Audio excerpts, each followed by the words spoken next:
Story of my life. All right, seeing as it's 6:30, I'd like to call the meeting to order. If everyone could stand and join me for the pledge, please. I pledge allegiance to the flag of the United States of America and to the republic for which it stands, one nation, under God, indivisible, with liberty and justice for all.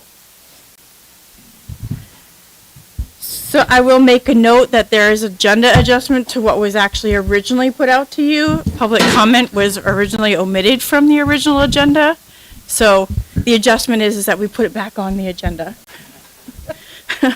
Because I don't want anybody to think we were trying to be sneaky last minute. It just was omitted. So now we'll go down to 2, public comment. If there's anybody here who'd like to come up and speak, you have the mic. Please remember to refrain from using students' names, teacher names. Great. All right, we will move down to old business. 2.1, we are in budget discussions. So before we do that, I'd like to go over a few things. A couple of key things about the roles that we all sit in. So as far as the superintendent's role and our role as the board. Katie's role, or the superintendent's role, along with Sam and all other administrators, is to create the proposed budget for the board and to consider that meets the needs of the district, and it's also fiscal responsible. It's also their job to listen and give and gather feedback from the principals and other directors in the various needs of the district for supplies, staffing, and such. They work together, as like I said, with Sam and other directors to create and review the contracts, the services, and everything else. They communicate with the principals, directors, and the board, the budget drivers, and to have discussions as to what will be maintained in the budget and what is fiscally palatable for the taxpayers to support. Now, our role as a board in this budget process is to review the superintendent's proposed budget and listen to the reasons for decisions made as to what was included for consideration. We are to ask questions to get a better understanding of the needs of the district and how the budget supports the teaching and learning of its students. And it's also to reach a consensus, which means we all need to come together and agree and be one outside of the board meeting with whatever we decide. And support it throughout the community, like I said. So I just want to make sure that we remember this, that Katie's presenting us with her proposed, they will present us with a proposed budget, although this is kind of your workshop tonight to kind of give her your ideas. But once you give her your ideas and she comes back to us with her proposed budget, then we figure it out and we have something that we all agree on and we all say yes and we all vote. We have to go out into the community and we have to look like we are a combined unit. I understand you may not agree with it, but the majority may agree with it, and we all have to work together to get this budget supported and passed. That's what we're here for. Okay? All right, I'll turn it over to Katie and Sam. Right. Thank you. Thank you, Jill. All right, so tonight, the reason we're in a circle is because it's a discussion, okay? So it's us discussing things, and as you can see in the agenda at the beginning, we reviewed the roles, which is great. We're going to look at the board goals, and I got the feedback. The sticky notes might not be what we are wanting to do. So we're going to look at what you had for last year's goal. I'm going to go over those. Then there were hot topics that came out of the last budget cycle, right? You know, a lot of discussions came up in certain areas, and so that's really what we're going to dialogue about tonight. And those are staffing and class sizes, so you'll get some information, give feedback. It's open dialogue. Talking about building administration, we've talked all along about some positions that were in the ARP, the ESSER funds that are going away. Then we have the next one, which is the central office system administration, which is the assistant superintendent position. And then the last one will be transportation and food service. And then finally, we'll talk about what we know tonight. You know, things do change as we go through the budget drivers. Okay? Any questions on that? All right. So going to the board goals. So last time when we did, looked at what the goals were, these were the groupings. We had miscellaneous, finances, staffing, sports, curriculum and programs, and buildings. And we highlighted what we felt the budget did accomplish last year according to the goals. So, Scott, it's in the back of your binder. That's okay. Does everybody have it out? Okay, that's right. Back of the binder. Then you don't have to look back. So, we worked really hard on better communication, getting grants, continuing to work when a grant pops up to see if we can get that to help offset some expenses. We kept the budget at 5%. Indeed, we went lower than that. We were at like a 1 point, what did we say, 6? 1 point, yeah. So staffing, we did maintain our janitorial staff. We found ways to keep current admin structure at the middle school, which we'll talk about this evening. We added the SPS principal. We added bus drivers. We did new textbooks, new reading materials, interventions. We did a lot of work in SEL. You heard a lot of presentations around what we're doing about social and emotional learning. And so the budget addressed that. And then we did plans, as we worked hard, Jonathan, around what are our capital improvement plans. So worked on that, and that's been going through the finance committee. And of course, we have our new committee looking at SPS, SPAS Primary, and Libby Tozier. And then you can see the areas that we weren't able to address. You see a lot not highlighted in our buildings. We had that major reduction to our facilities line. In our cost center, we didn't address some of the sports issues, although I hear Laura stepping up about basketball hoops, possibly. And then looking at hockey, field hockey and softball fields. And then you'll see the other things. Is there stuff in here or things you were hoping? So we have a next slide that's kind of blank. I don't know if and Kathy will type in as we go. Are there things that you're like, I'm hoping the budget will, or I hope this is going to be considered. This is your opportunity, because we're not going to do the sticky notes. So it's really kind of you thinking about what do you want, and Kathy's going to type those things in.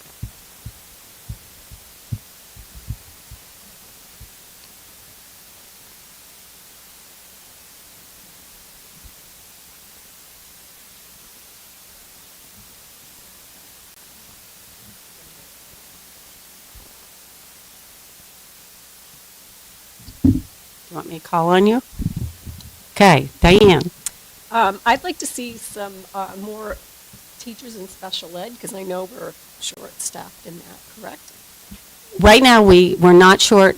No, we're meeting the needs of the special ed students. At each school? Yes. We have enough staff to do that?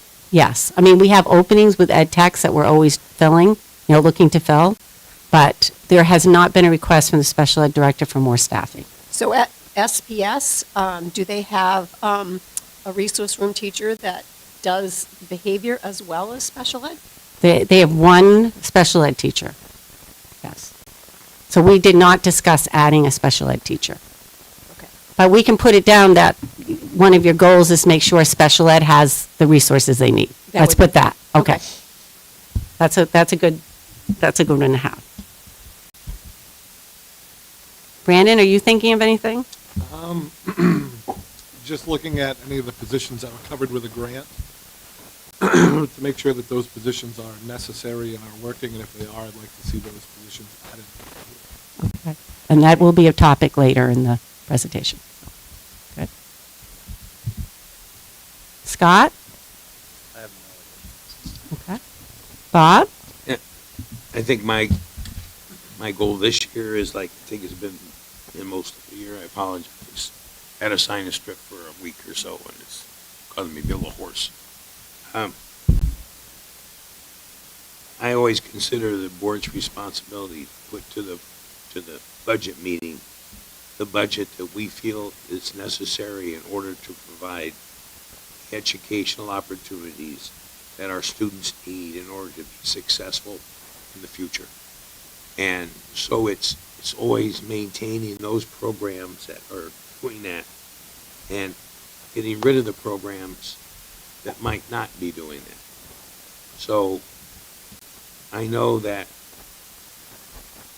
things have changed over time on the way certain things go. get approved and done, but, are we getting the best bang for the bucks? Do we provide that learning opportunity some other way that would cost us less, but still provide quality education? So it's like, we need to maintain the buildings and the grounds. We always let those go. This is another example this year. It's where the money got whacked, right? Maintenance goes, sooner or later it comes back and bites you at 2 to 3 times the cost. So those are kind of my goals, is to look at it and to be able to justify each program, each course we're offering, that it is necessary and it's not a nice to have, because nice to haves cost a lot of money, right? So I guess my goal is just to make sure we have a responsible budget. I've always been quoted as saying, we owe the students the best educations our taxpayers can afford. And that doesn't mean squeezing it out to the last drop. That means that what they can afford, we need to provide the best education. So limited resources, need the best quality that we can get for those resources. So those are always my goal in any budget process. Okay, thank you. Doug? Currently, That's okay. Nicole? No, we don't have a mic for everyone. still processing. I'm nothing right now. All right, thank you. Nicole? So without having last year as experience to know what we're going through, what we're going to talk through, how this works, the only thing I have is a general comment. Whereas I think that we need to make sure that, in echoing Bob's sentiment, his comments, that we are fiscally responsible with everything, and we are looking at everything, and we're not just keeping certain things because it's the way we've always done it. We need to tighten up our bootstraps just like everybody else does in their household.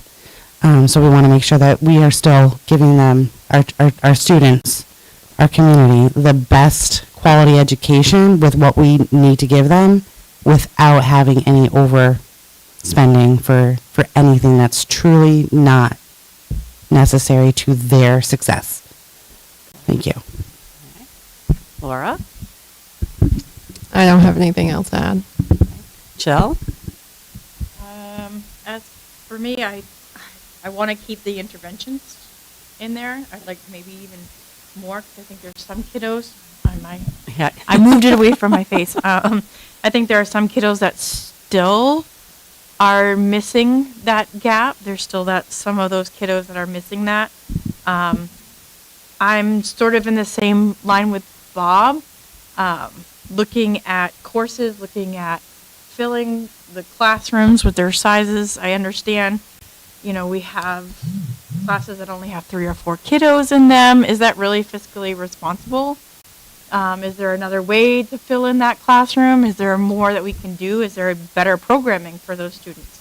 So I really was hoping that we could look at that piece of it, because I really want to see classes full. Like walking through the high school and only seeing 2 students in a classroom is kind of, for me, I'm like, why is there only 2 students in this class? I don't know. I've never understood that. So really looking more into that. Okay. All right. Anything else? It doesn't mean through the process, like you said, we can talk out different things. It doesn't mean this is all. It just, as we're, it always helps us as we're talking about it. What have you been focusing on? What do you want us to highlight? Okay. So the first big hot topic is the staffing class sizes. So these are, as you know, we're not going to do line by line right now. Our next meeting is when we start with those articles and we're going to go line by line. Okay, this is really, there's some topics that it would be helpful to us to get your feedback on. So the first one, go ahead, Laura.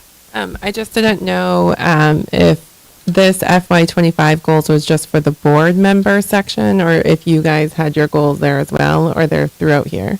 Oh, okay. Did you want to add? Good, thanks. Did you guys? So, yes, thank you, Laura. I didn't even think of that. So all the way through, everything you're kind of saying, we've been discussing. So when we meet and we're putting this budget together, we really talk about it's a needs budget. This isn't a wants, so if they come with something and they're, they say, well, we really want this, I'm like, but is it a need? And we really looked a lot at what has been the spending over the last few years. Why are you asking for this when you haven't spent that? So really diving into why are you asking, why is there an increase or why is there a decrease? There's also, do we have things in the right place and in the right article? So there was still discussion on that, right? Do we have everything where it's supposed to be? But really, they were charged, the directors and the administrators, to work with their staff on a needs-based budget. And they weren't given an amount, right? So they weren't like, you have $800 to spend. It was, what do you need? So for some, it may have been $100. For somebody else, it might be $900, but they have the rationale for that. So that's what went through ours. Are we meeting our vision? Are we meeting the mission? We heard your goals, even through the budget process. What's the focus there? And then what's the best education we can provide and be fiscally responsible, which is the biggest challenge, right? That's the number one challenge. Did that help, Laura? Sure. Okay. But thank you. I did that last year. I had it on there. So the first topic is really talking about staffing. And as we went through the budget process last year, there started coming from the board, we don't want teacher positions reduced. And that's a challenge. Because as you say, when we look at programming or we look at what we can afford, that is going to play a part of our staffing needs. And I do want to make it clear, because I think it's really important for teachers to hear, we value teachers. I mean, they're the number one person with those students all day teaching, doing their social emotional learning. So when we talk about reductions, it's not because we don't value teachers, right? It's what can we provide that our students need that can be fiscally responsible. And that's really hard. That's really hard, because I can think of 5 teaching positions I would put in today based on what I know. But I also know the community can't afford it. And that is hard for us when we talk to the principals, when we talk to teachers. We understand it. So that's a challenge. So last year, the same 2 positions are not in the proposed budget right now. So we have to have a discussion on that. I want you to see, so we put some things together. And the determinations really are every year look at class sizes, always. We look at class sizes. And making determination how many teachers do we need to provide a quality education. And so we're going to look at that in the next slide. And then I have a handout around high school enrollment, around the science position. Now I want to be clear, when you see about the science position, you're going to see that that department is down a position. But if you put that position back in, it may not be a science position. It may be based on something we feel is a higher need. So it would be the principal and the decision with the leadership team about, here's what we know about our student body, where would that position best fit? So I want to be clear on that saying, well, we want you to put the science position in, it's going to be in the science, I don't think is fair. So I want to be really transparent about that. It's more, we want you to keep the same staffing at the high school. That position we want you to use where you feel the highest need is. Does that make sense? Okay. So let's look at, you see the class sizes here. So this is based on, and we know kids come, kids go. So we take a snapshot. So on 226 on Power School and looking at our enrollment, that's what these numbers are based on. So you can see, again, at Carrie Ricker, instead of having 5 and 5, we're proposing the 5 and the 4, which is what they have. They have 9 teachers. So we're proposing to stay with 9 teachers. Okay. And then I'm going to talk to you about, if you notice on 5, 6, 7, and 8, we used to be 5, 5, 5, 5. We have 4 fifth grade teachers rather than 5 fifth grade teachers, and I'm going to talk about that position later. Okay, but if you notice that, one of you might notice that, so I wanted to point that out. So that we can discuss. The other thing is this handout.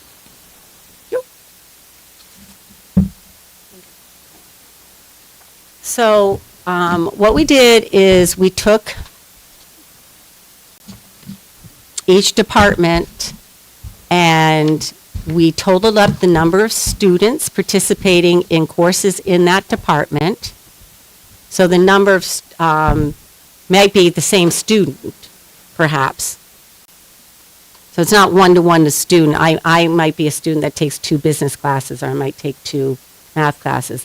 But we took the number of enrolled students in each class, and we averaged it based on the number of courses. So it's not related to the number of teachers. So if art has 13 classes, we totaled up the number of the students that are taking those 13 classes and divided by 13. That's how we got the average. Everybody understand that? Or you want me to explain it again? Say it again? I think I need an example of Okay, what so, that means by this number. right. So science, let's do science, which is, Scott, you're going to have to turn a little bit, but, so see the number of science classes?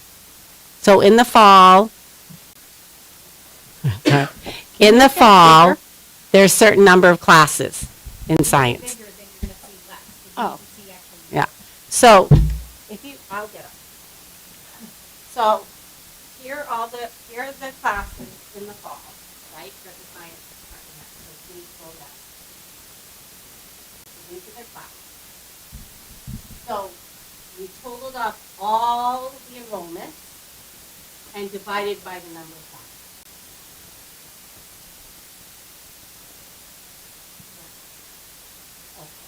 Okay. Oh, you were hearing now. Sorry. So it's the number of students participating in science divided by the number of students. That's how we got it. We have that because it averages misleading. Yeah. Well, that's why I'm trying to show you how we got to the number. Right. Okay. So that everything is apples to apples on that. What's the smallest number there of Yeah, students that's- in a class? Yeah. So Fluctuation. there's fluctuation. So we totaled it, divided it. That's how you get an average, right? So you can see some of the classes have 19, 18, 14, there's 20, and there was a 9, 7, okay? So, right. And then it goes into, okay? So we have all this and we'll send it, I think CIA members went over, correct, Kathy? Okay. And it's also linked in the PowerPoint. Yeah.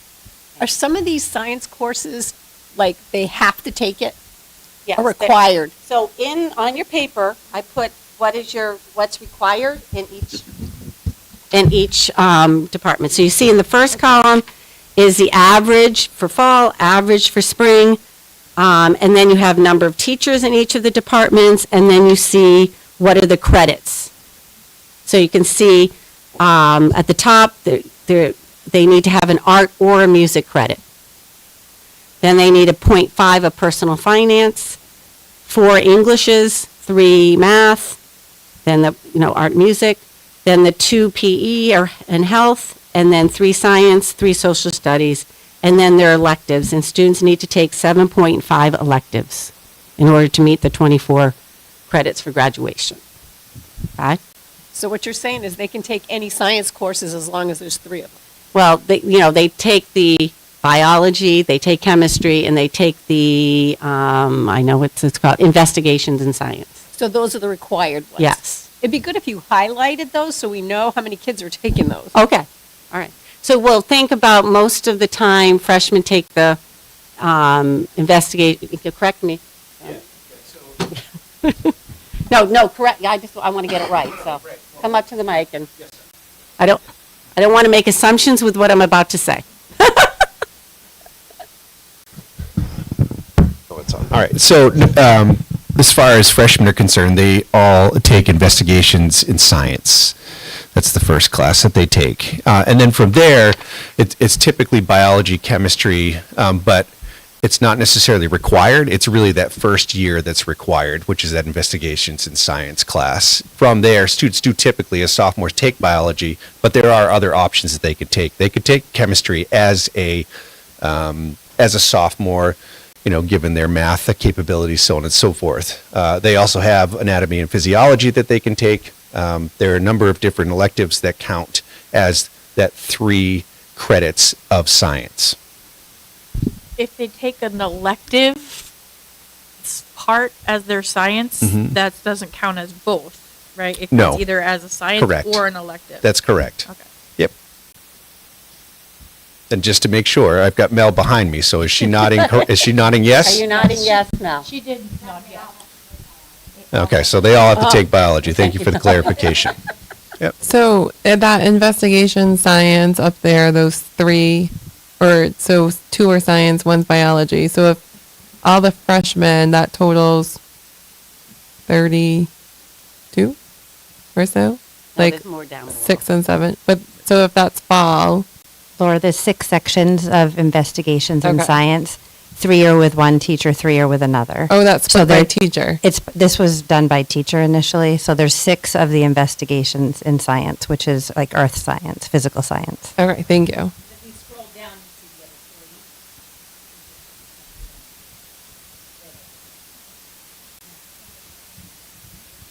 3. But you're gonna send this out, and what Yes. is that like in column D? Sorry, the 2R, 3W. What does that mean? Oh, okay, Period, and then red and white day. thank you. But yes, you'll get all of this material. Because you'll see in fall and spring, all the classes by department.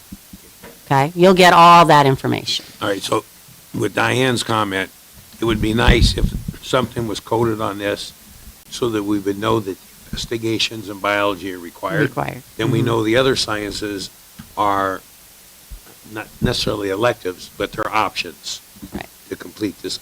And the same with every subject. So you probably have several different types of English courses. They Exactly. need 4 credits, but we probably have 7 or 8 courses in English, different ones. Right. So the ones that are actually required, so that then we can look at the ones that aren't required to be had.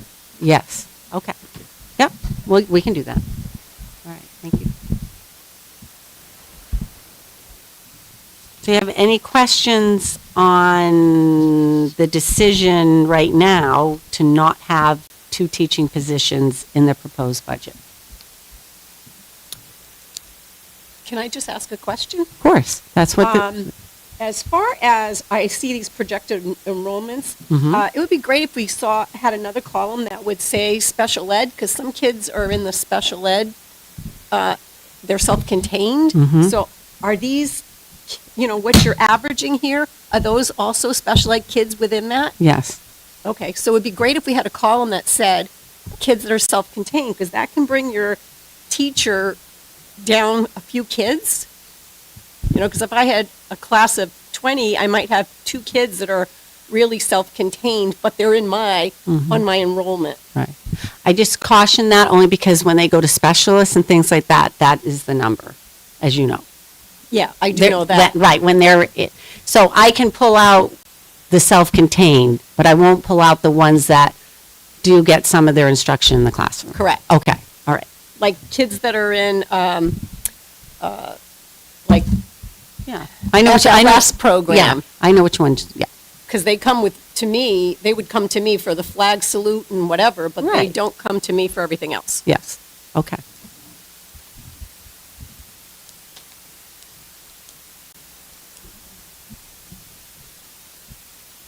You're bringing up the Not mic. necessarily that.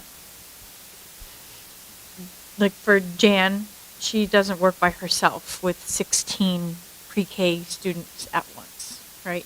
There's Right. ed techs in her Correct. room. Yes. So I'd be like, It's an ed tech, yeah. I'm surprised that she's still with us with 16 4 5-year-olds at one time by herself. Okay. She does an amazing job. Okay.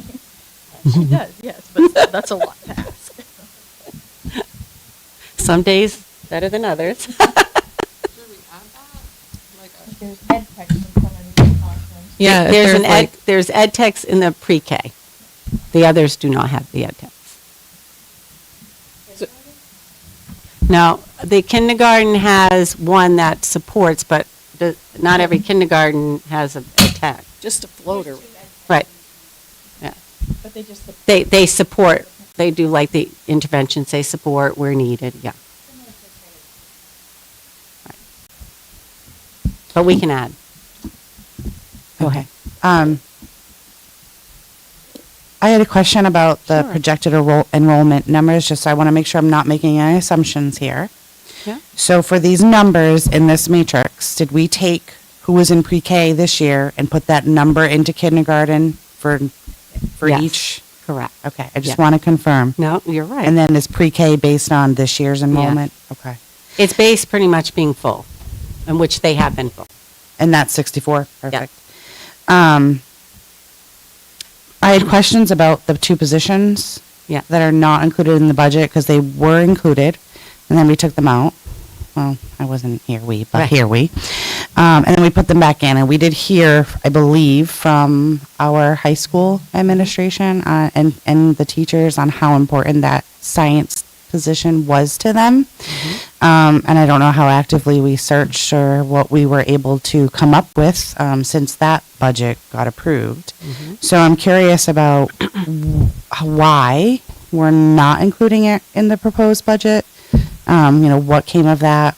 What did you experience this year that maybe solidified that decision for you?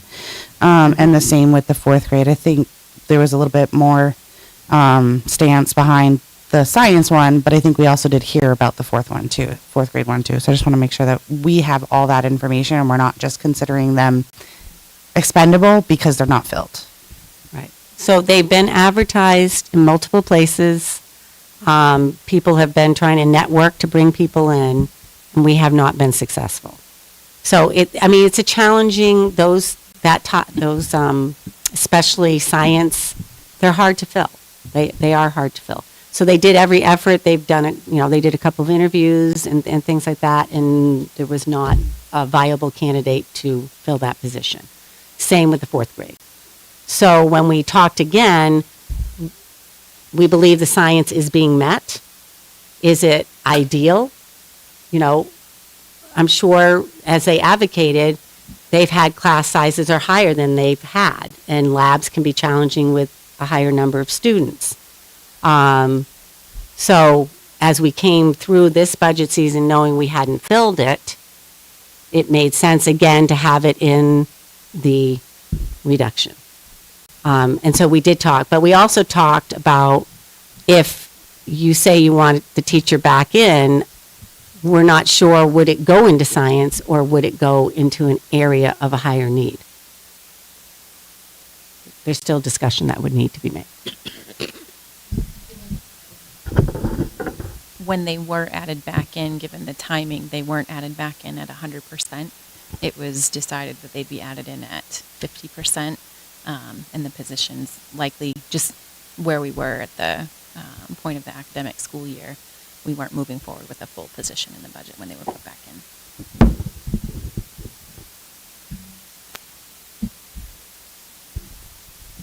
Sorry, I have a follow-up question. I think I just remembered when we were talking about that, you said that our needs are being met. And you said something about a lab, larger class sizes. Didn't we lose a lab class? Or something was cut or missed because of this? Do you want to speak to labs? They had to combine they got the lab, but they combined it. It was a double period and it went. Yeah. Right. Okay, and those students still got what they needed from Yes. that course and were not rushed and? Yes. Okay, thank you.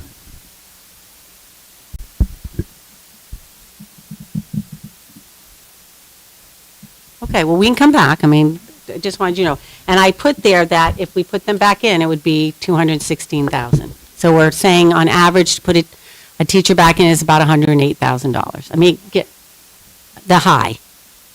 So, we have to consider benefits and everything that would go into it. Okay. All right, the next hot topic is the staffing really impacted by the ARP funds. Clicking?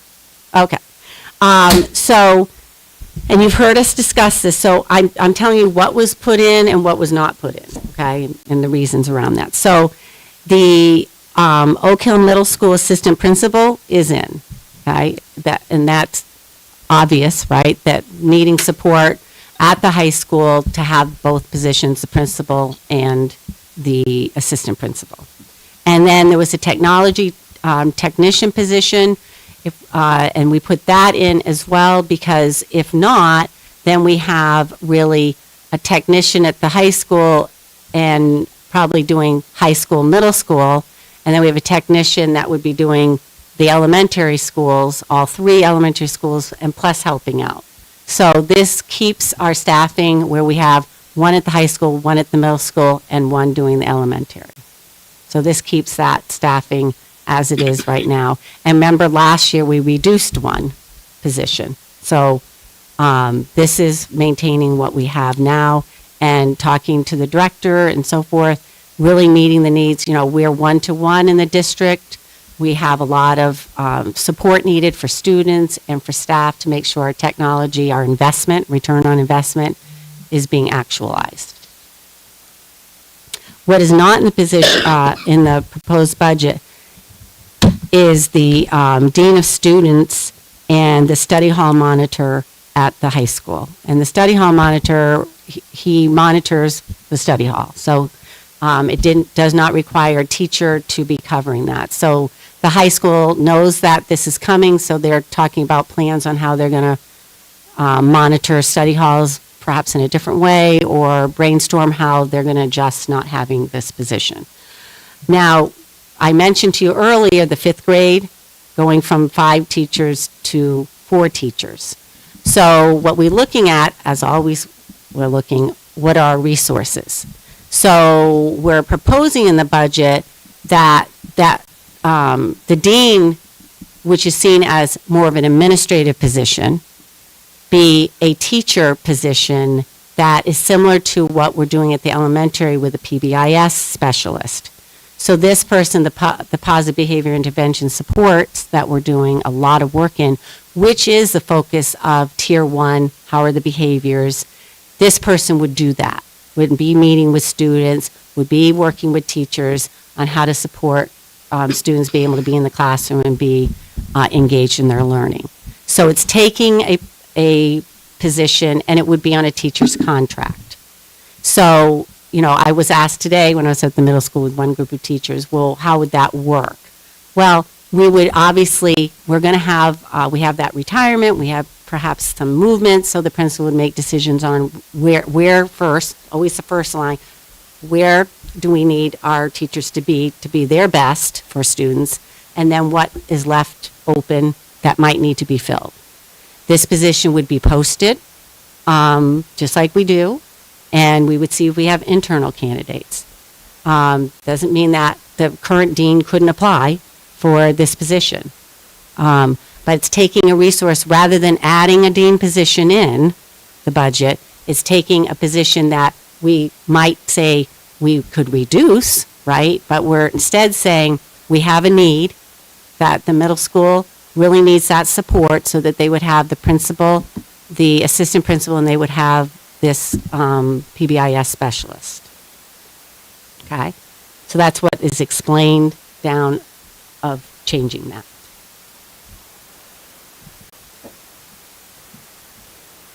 So Katie, what would the cost difference be between what a dean of student would make and a teacher would make in that sort of position? Well, that's difficult because it's personnel, so it's hard for me really to talk about that. But if we had to add a dean in. That's what I'm asking. Okay, right. So we had to add a dean in and the person needs their administrative, I mean, we'd have to talk about that, really. But you would probably say 75,000 or so, right? So depending on the teacher position, you know, if it's a reduction, it depends on the person. So, you know what I mean? Okay. So it's probably maybe a $20,000 difference. Okay. The teacher, if they're PBIS, that would be their full-time responsibility, Correct, right? yes. So it kind of sounded, when I read it, is that you're going from 5 academic teachers for 5th grade down to 4 academic teachers. Correct. So you're not going to fill the 5th academic place that's kind of vacant. Instead, you're going to have a PBIS teacher instead of the dean. Yes, that's pretty much what we're saying, yes. Yep. So that's adding a new position. No, No. no, But it's not adding a the position. dean of students is going away because that was funded by outside sources. Correct. So in our staffing line, we will have another 4th grade teacher, which would be a new position. The one's going away, but you're adding a new teaching position. No, we You don't have currently one now? have 5. Oh, we currently have five? Yes. Yes. At the One's middle school, leaving. we have 5, 5, 5, 5. One's leaving. No. So The 4th grade has 4 teachers. So when the 4th grade moves to the middle school, they need 4 teachers. We have 5 teachers. So we're taking that 5th position and we're changing it to a PBIS specialist. So we're not adding anything. We're taking a position and we're reclassifying it, That's retitling it. adding, right? No, it's not adding. Okay, I think we'll agree to disagree, yeah. Well, no, why do you The disagree? personnel numbers aren't changing. No, This there's no person personnel still change. works here. Position. Just their title. Yeah, just their title. Right. So But we're not instead of- adding the one anything. title was paid outside of our budget, staffing budget. The new position will be, or this position will be paid within our staffing budget, not paid by ERSA funds. And it's already currently funded in our budget anyway. Yeah, all 5, okay. Yeah. The budget pays for 20 teachers, 5, 10, 15, 20 teachers at the middle school right now. Next year, we need 19 teachers. So we're just changing the position from a 5th grade position to PBIS specialist.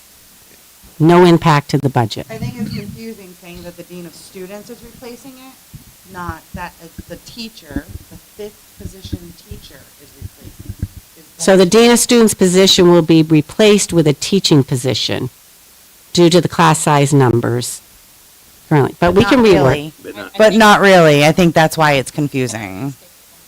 Yeah. So what you're hearing is we're cutting the dean of students position and one of our teaching positions is becoming a PBIS. Like that's what you're hearing when, Correct. yes, okay. And that's why it's not an addition. It's just that 5th teacher who is in 5th grade currently is not going to be a 5th grade teacher. They're going to be, well, not that person, but that position is going to be a PBIS. The dean of students is gone, not being pulled back in at all because the grant's going to run out. But that doesn't mean it's going to be a 5th grade teacher. Could be. Correct. Could be any. And you could say to me, I want it to be called the dean of students. I mean, this position can be called the dean of students, but it's not going to be an administrative position. It won't require administrative. It will be a teacher contract serving as a dean of students. What I heard is concern that people see dean of students as administration, so that's why we're suggesting a change in title. The title could be the same. That's why we're having discussion tonight. I'm proposing that. You might say, no, I want it to be called the dean of students. Doing this title change, so the dean of students, he knows that this is his last year as a dean of students. The change next year, so now we have 20 teachers currently under contract. If we change the title and one of those teachers isn't transferred to the PBIS, do they lose their job or are they going to apply or be shifted somewhere? Where there's a need? Just trying to keep tally of Yes, that. we would make sure they had a position, yes. No. Yeah, they Yes. say Yes, reduction in force. No. Okay. Laura? So the current PBIS for the middle school is who? We don't have one. Oh, I thought, was not the guidance counselor? Well, she serves as the PBIS, oversees the committee. There's a PBIS committee. She does, Jenny Hudner does PBIS. The guidance counselor does BAR. Oh, bar, okay. Yeah. And so there's not a PBIS at each school currently, there's just a committee? There's a PBIS coach, Tracy, I can't think of it. Ireland. Ireland, thank you, it's coming. Tracy Ireland is the PBIS coach that does the elementary. So she goes to all the elementary schools. The middle and high school, they have committees. And both assistant principals oversee those committees. And so the ask, currently the need, is that just the middle school, that the assistant principal is not going to be, and we want to create a position for there to be a full-time PBIS position. It's specialist. it's to replace the dean position. So what the dean does, I understand what you're saying, but I'm Okay, sorry. asking, so let me rephrase that. So at the high school, the Mm-hmm. assistant principal runs the PBIS committee. At the Correct. middle school, the assistant principal runs the PBIS committee. yeah, We're asking for there to be a PBIS specialist at the middle school, correct. replacing the assistant principal's duties of running that committee. We haven't discussed what each will do. Okay. But the high school doesn't need one. Well, yes, they would love one. But what do they need? Well, the fiscally responsible right now, we weren't going to eliminate the dean without giving support to the middle school. That's where the support was. Thank you. You're welcome. One more question. Sorry about it. This is why we have plenty of time. The school resource officer, Yes? how often are they able to be at these schools too? Because this PBIS is primarily around behavior in the classrooms, right? And so is that an opportunity for the dean of students position to increase the need of, and I don't know what I would call it, but as a resource, like an assistant resource officer or something like that? They are totally different roles. Yeah. The school resource officer is not the person that deals with daily behaviors in classrooms. And our school resource officer juggles, obviously, the 5 schools. She has a regular schedule, and she picks up the demands of the Sabattis Police Department. For example, yesterday she needed to be on the road for the Sabattis Police Office. Yeah. So she balances a lot of demands on her job. With my question is the duties and responsibilities of the dean of students compared to the PBIS specialist as a teacher, are they both capable of dealing with the same responsibilities? Yes. That's what the hope is we're going to find somebody who has that skill set to fulfill what the dean position was fulfilling. Like I said, we could call it the dean of students. We didn't know if that would be something that would confuse folks. So you're keeping the dean of students. Well, we can fill it with a teaching position and call it the dean of students, or we change the title as a PBIS special because we're doing a lot of work in that area, but they're doing a similar job. So I'm open to, I think we're all open to whatever the title best the board feels. They both just require slightly different credentials to be employed as a dean because it's an administrative. Well, the person in it has been considered an administrator because they started in that role as an administrator. Okay. So they're being paid as an administrator. Their contract. Correct. Okay. Laura? Something else that just might be helpful is maybe for this is kind of what the dean of students does at the middle school, because I think if you don't have kids kind of in it, you might not be aware. And every school kind of has a different thing, but maybe how many an average of maybe how many kids stop by a month and what some of the functions of that is. Personally, I see sometimes I'm standing outside and greeting and directing traffic with the vest on, and as well as I hear, my kids have spent time as well, just with navigating through their day with some of those things. So I think that could be helpful with what that would look like. Yeah, we can bring that when that cost center comes forward. Yes. Probably cost center 1, because it will be in regular instruction, because it's a teaching position.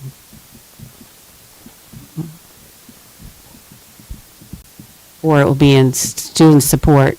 I was about to say it will either be Article 5 or 1, so we'll just, yeah.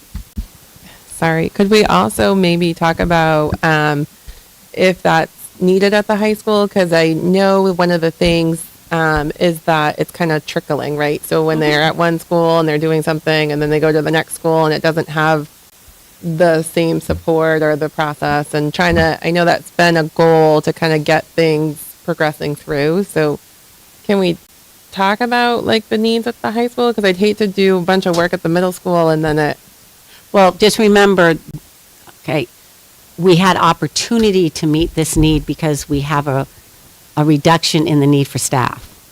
So the high school could identify a position in their current staffing to say they're not going to have X because they're going to have the person do PBIS. Do you see what I'm saying?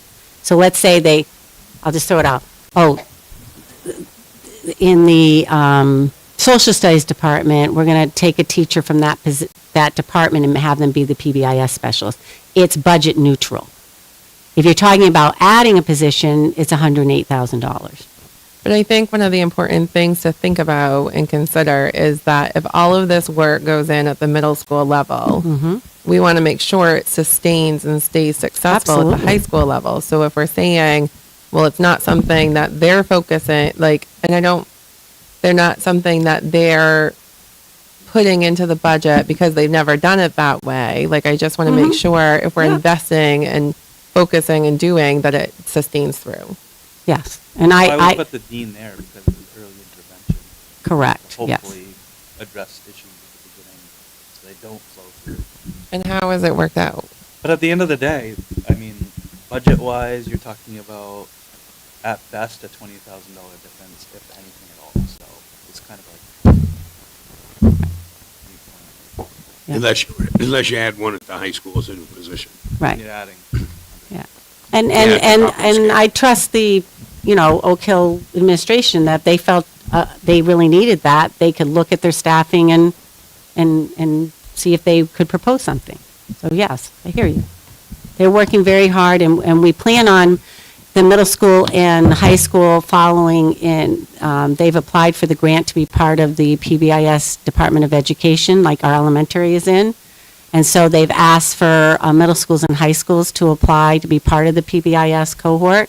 And so we've applied for that. So that'll get us extra support as well.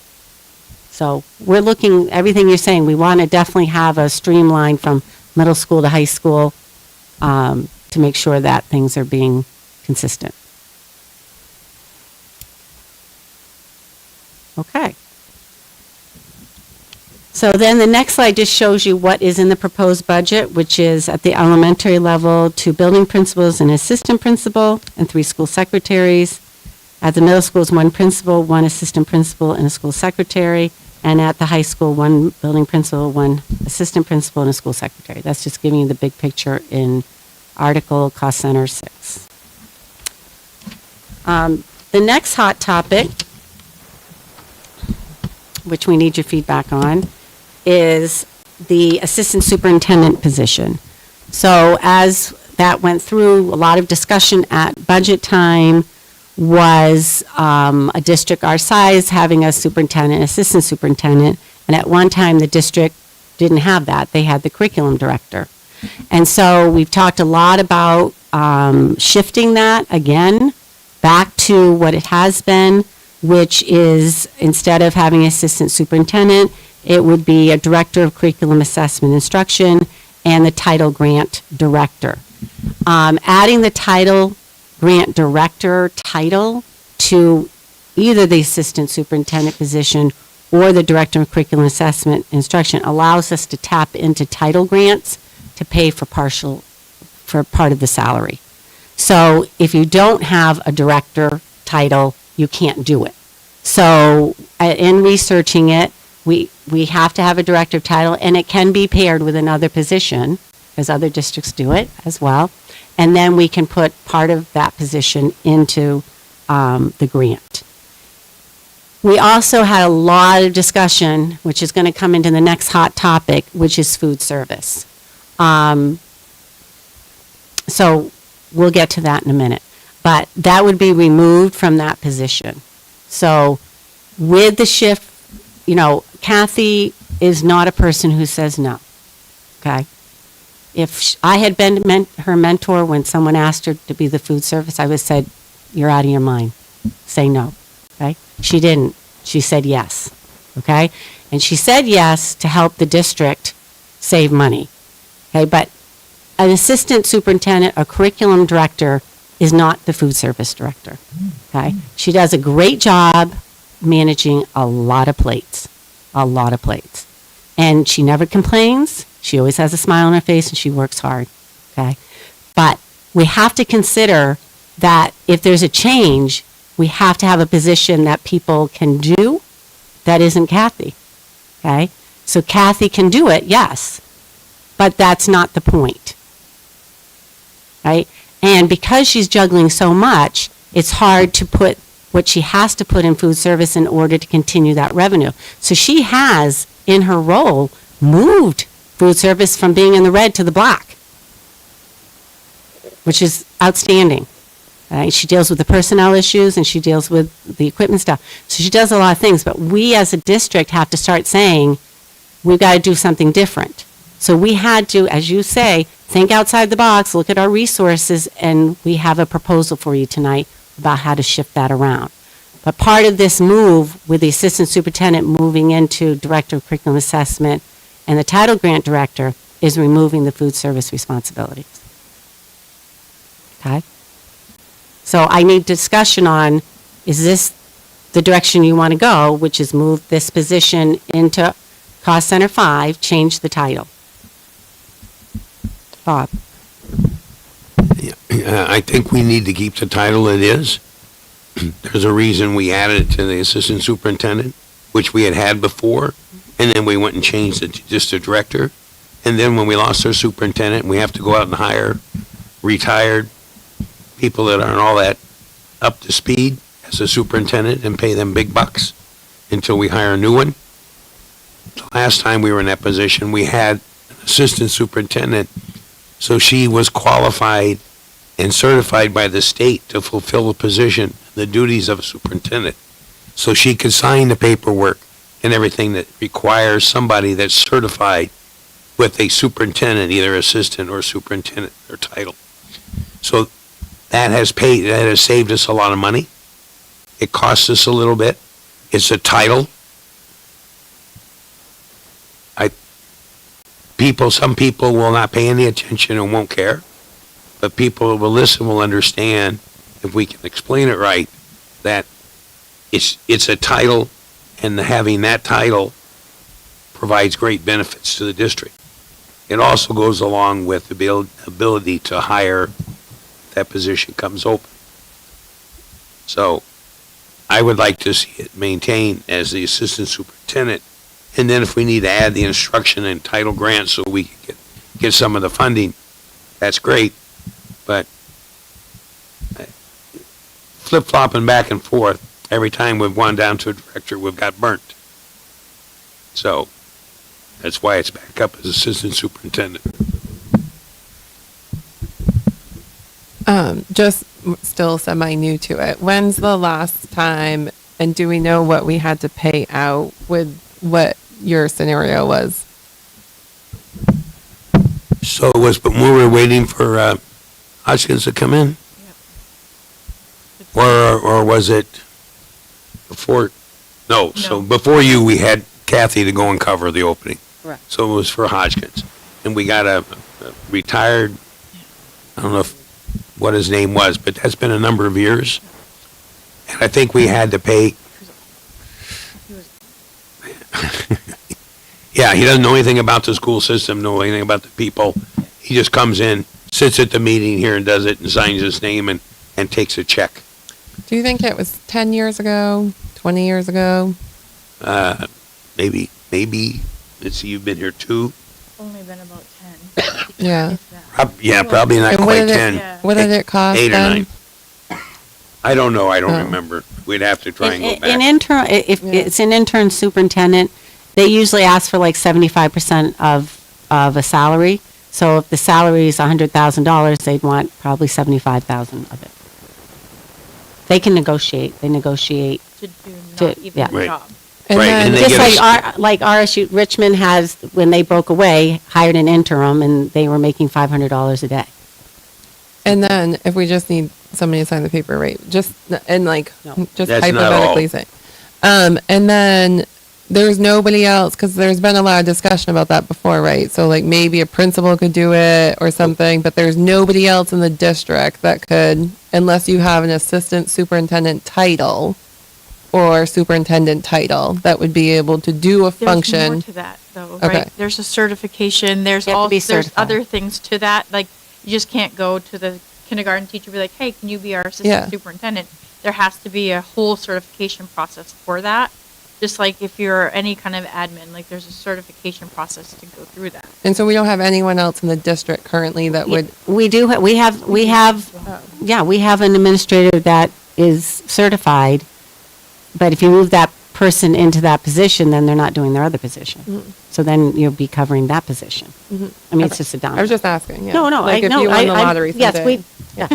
Right? Is that- Right? Oh, thank you. You didn't kill me off. I No, appreciate we that. always go That's usually the lottery. one I We get. always go lottery. Yeah, so thank Um, you. I appreciate that. So, not done yet. Sorry.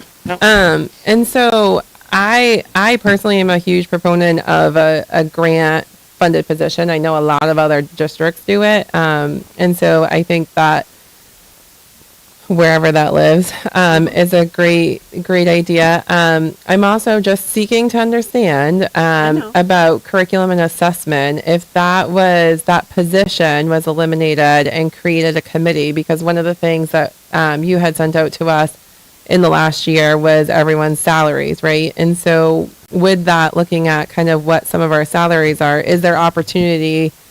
Because we have quite a few teachers that are on a high end, right? And so is there opportunity to take like 5 teachers, create a committee that would do a curriculum assessment instruction thing, and then you're kind of paying them maybe like a $5,000 stipend, and I'm totally making it up. And so that cost is $25,000 versus maybe $150,000 or $200,000 position with benefits and all the other stuff that goes along with it. I know you're trying to think outside the box, so I appreciate that. What happens on a daily basis in that area would add a whole nother level of responsibility to a group of teachers that have major responsibilities. Thank you. I mean, so you still have to have someone who facilitates, you still have to have somebody who preps, somebody who's paying attention to, a lot of things come through to the curriculum office, the director of curriculum, a lot of things, testing, policy, information ongoing around curriculum, the standards. There's a lot to it, and then meeting with teachers to disseminate that, and it's a lot. So they already use committee, Kathy already meets with teachers to inform and work together around that, and having the literacy coaches and the math coaches working with them to do it. You still need a person to oversee it. And that's what this person does. So my question is just pay. I mean, we're here for money, talking about money and stuff, but financials, assistant superintendent position and director of curriculum. So assistant superintendent, their pay, is it equal to director of curricular assessment and an instruction title grant director? Are they both equally paid? Are we talking about any kind of pay change between that transfer of title? That would be a negotiated item. If it's person in it, that would be negotiated with the superintendent. All right. So even though it might be some of it may be grant funded, there is a a chance with shifting and adding this title, grant director title, there could be a salary increase. With the transfer of the title, okay, we have to consider the person that's currently does certain things. So there's going to be impact to the superintendent, the business manager, if we were to replace the person in it, right? There's going to be much more responsibility probably on other positions. That if the person staying in it can do some of that responsibility within this position, if that makes sense. I mean, it's hard because you're talking about an individual, but the position, if we were going to go out for a new person or so, we would have to talk about negotiating. Every position has its value, right? So when you look at comps against what that position is, that's what we would look at. Jill? All right, so I am with Bob.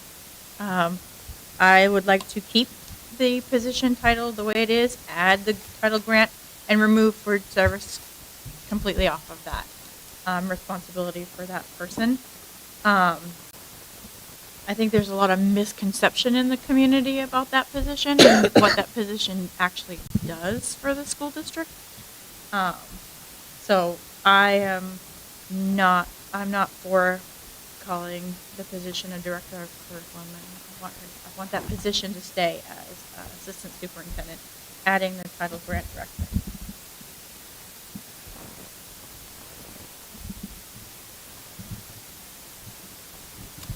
When the position was changed, what was the amount that it went up, the salary went up? I don't know. Yeah, I'm not sure. But we can definitely get that. We can look, but it really wasn't much. It was still the second highest paid position in the district. But I remember when we voted for that, we did not know that that was going to increase.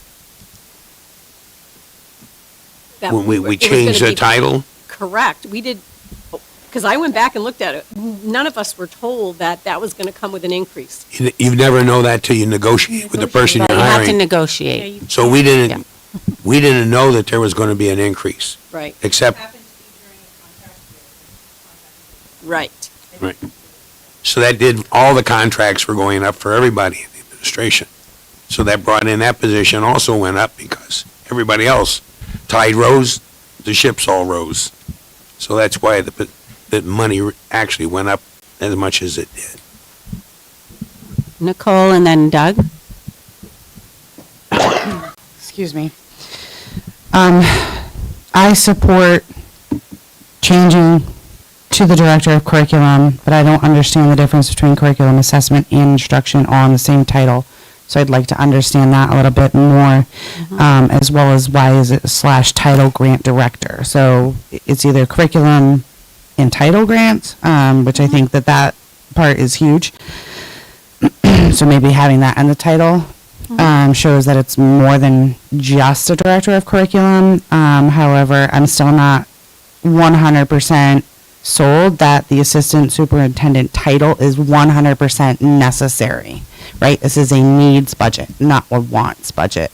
And if we have somebody else who can take on that role, I will stay with winning the lottery. I mean, what if you and Kathy both go to Oxford for one night? I don't know. I mean, we don't only have, one certification, right? We have somebody else too. If you both decide to just go to Oxford Casino and enjoy it. And, We might need to go buy a lottery ticket. Yeah, you might after this need meeting. to. So if we have somebody already, and I think Laura's option to, pay a stipend or something, people have to do more than one job all the time. Kathy's doing it right now with the food services. I'm doing it right now in my job. I wear 4 hats right now. So I don't have a lot of sympathy for somebody who has to wear 1.5. And it's only for a short period of time. It's a needs budget, right? We have to do this. We have to consider it. But they could be deputies. So they're already in line, or I think it needs to be considered. I think we need, Title change, though. You said it was just changing her title. and that position would no longer have the food service responsibilities. Right. And the part of the salary would be granted. Grant funded, excuse me. That says will be. So if this is Yeah, a hope, we're going to do partial, yes. this Go ahead. will be or maybe.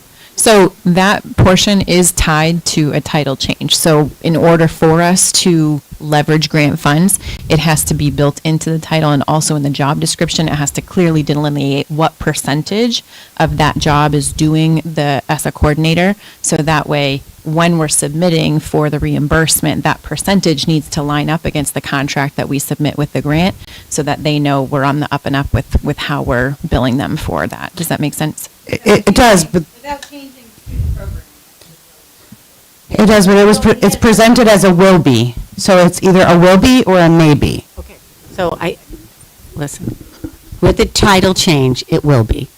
Okay? Okay, All right. that's what I thought. Yes, you're right. That's how I'm reading it. Right. So if you stay with assistant superintendent and we add, I'm just. No, I'm trying to understand. You're right. No, is in order to access that, either title has to have that additional title. The title grant portion. Would have to go on either title, yes. It would have to go to the assistant superintendent title, or it has to go to the director of curriculum.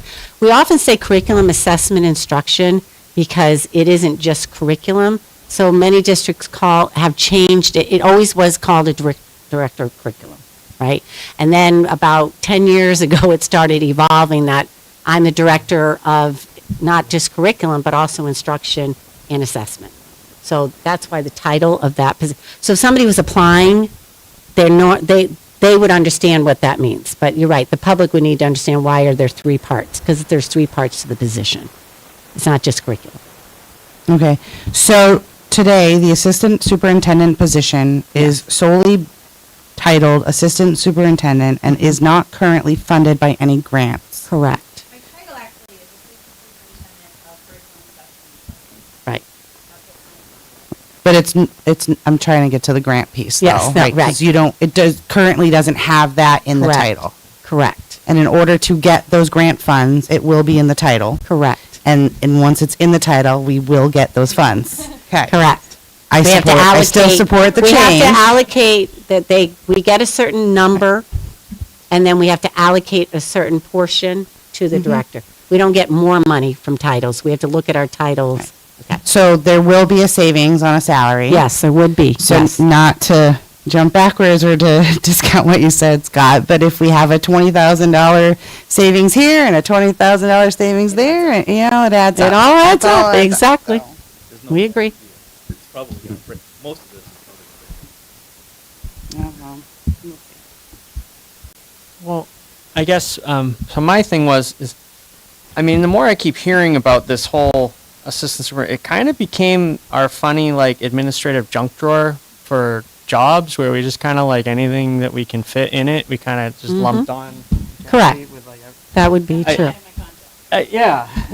Yeah, anything We assigned. don't call you, not Yeah. the junk, but All I other just think duties at home, assigned. You're like, I don't know where to put the scissors. I guess it's going in the drawer. I don't, like in the Yes, pen. that's the yes, good one. So, because I'm seeing three jobs, and I'm sure there's a couple other responsibilities that are tied in. Yes. So I numbered, like, you have a director of curriculum assessment instruction, and you were called the assistant superintendent of curriculum instruction and assessment. And then there's a title grant director we want to attach to that too. Food service director, I guess.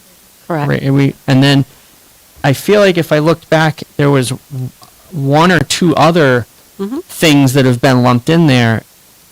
It kind of seems like it would help, for me at least, but I don't know if everybody, if all of these things were kind of outlined, and then we could somehow work together, or at least figure out that whole position. We have with that. those. We have that.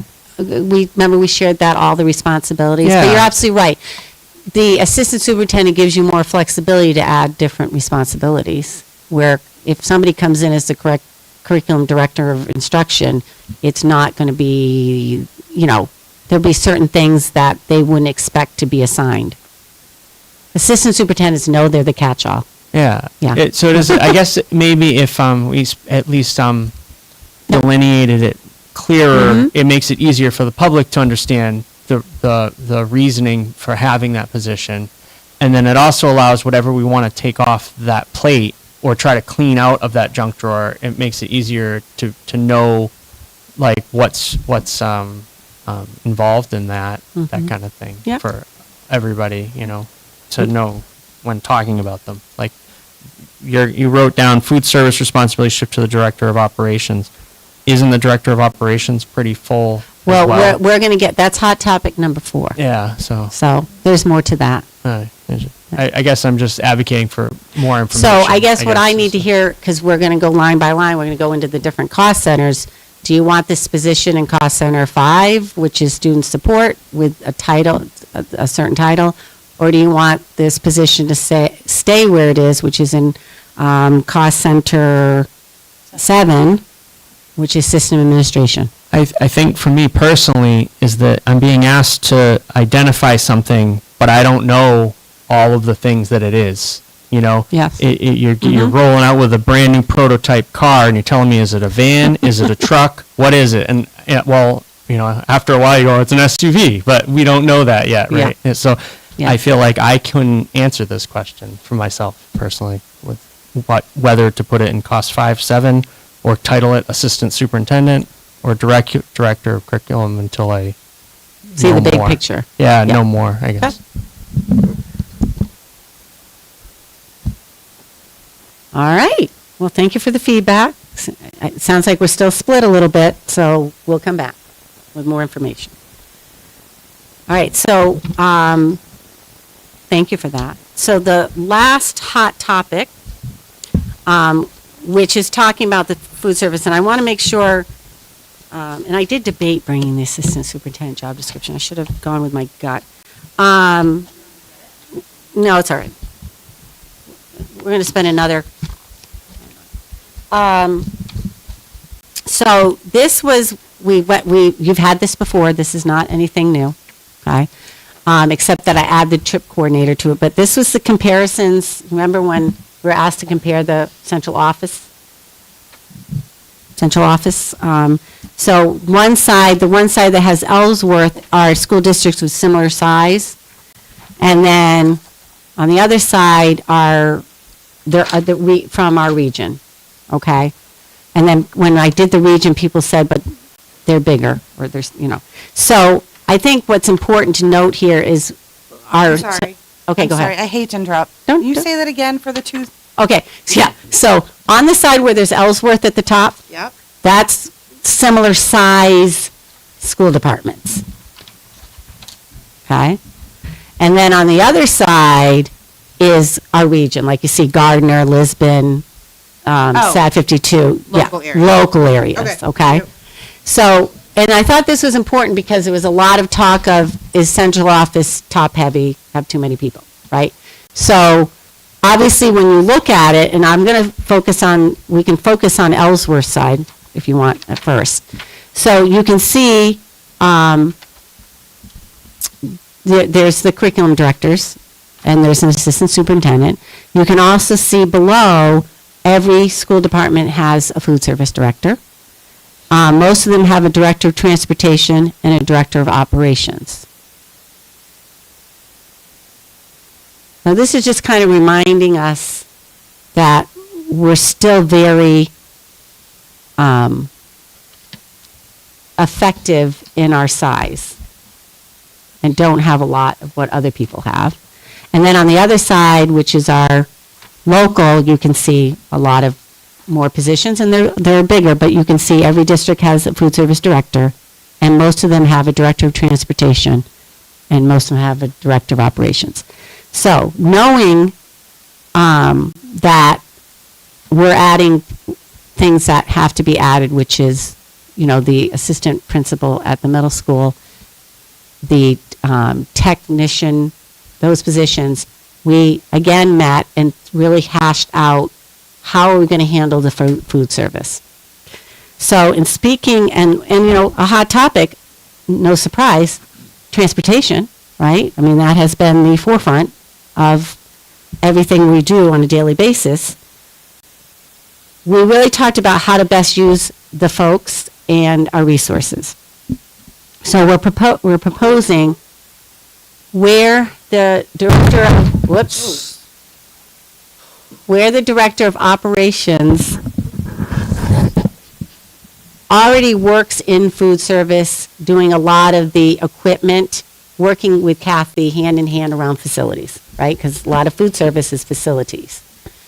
So in talking with Jonathan about his roles, which you're right, is, he has a lot, which is maintenance facilities, and right now it's transportation emergency plans.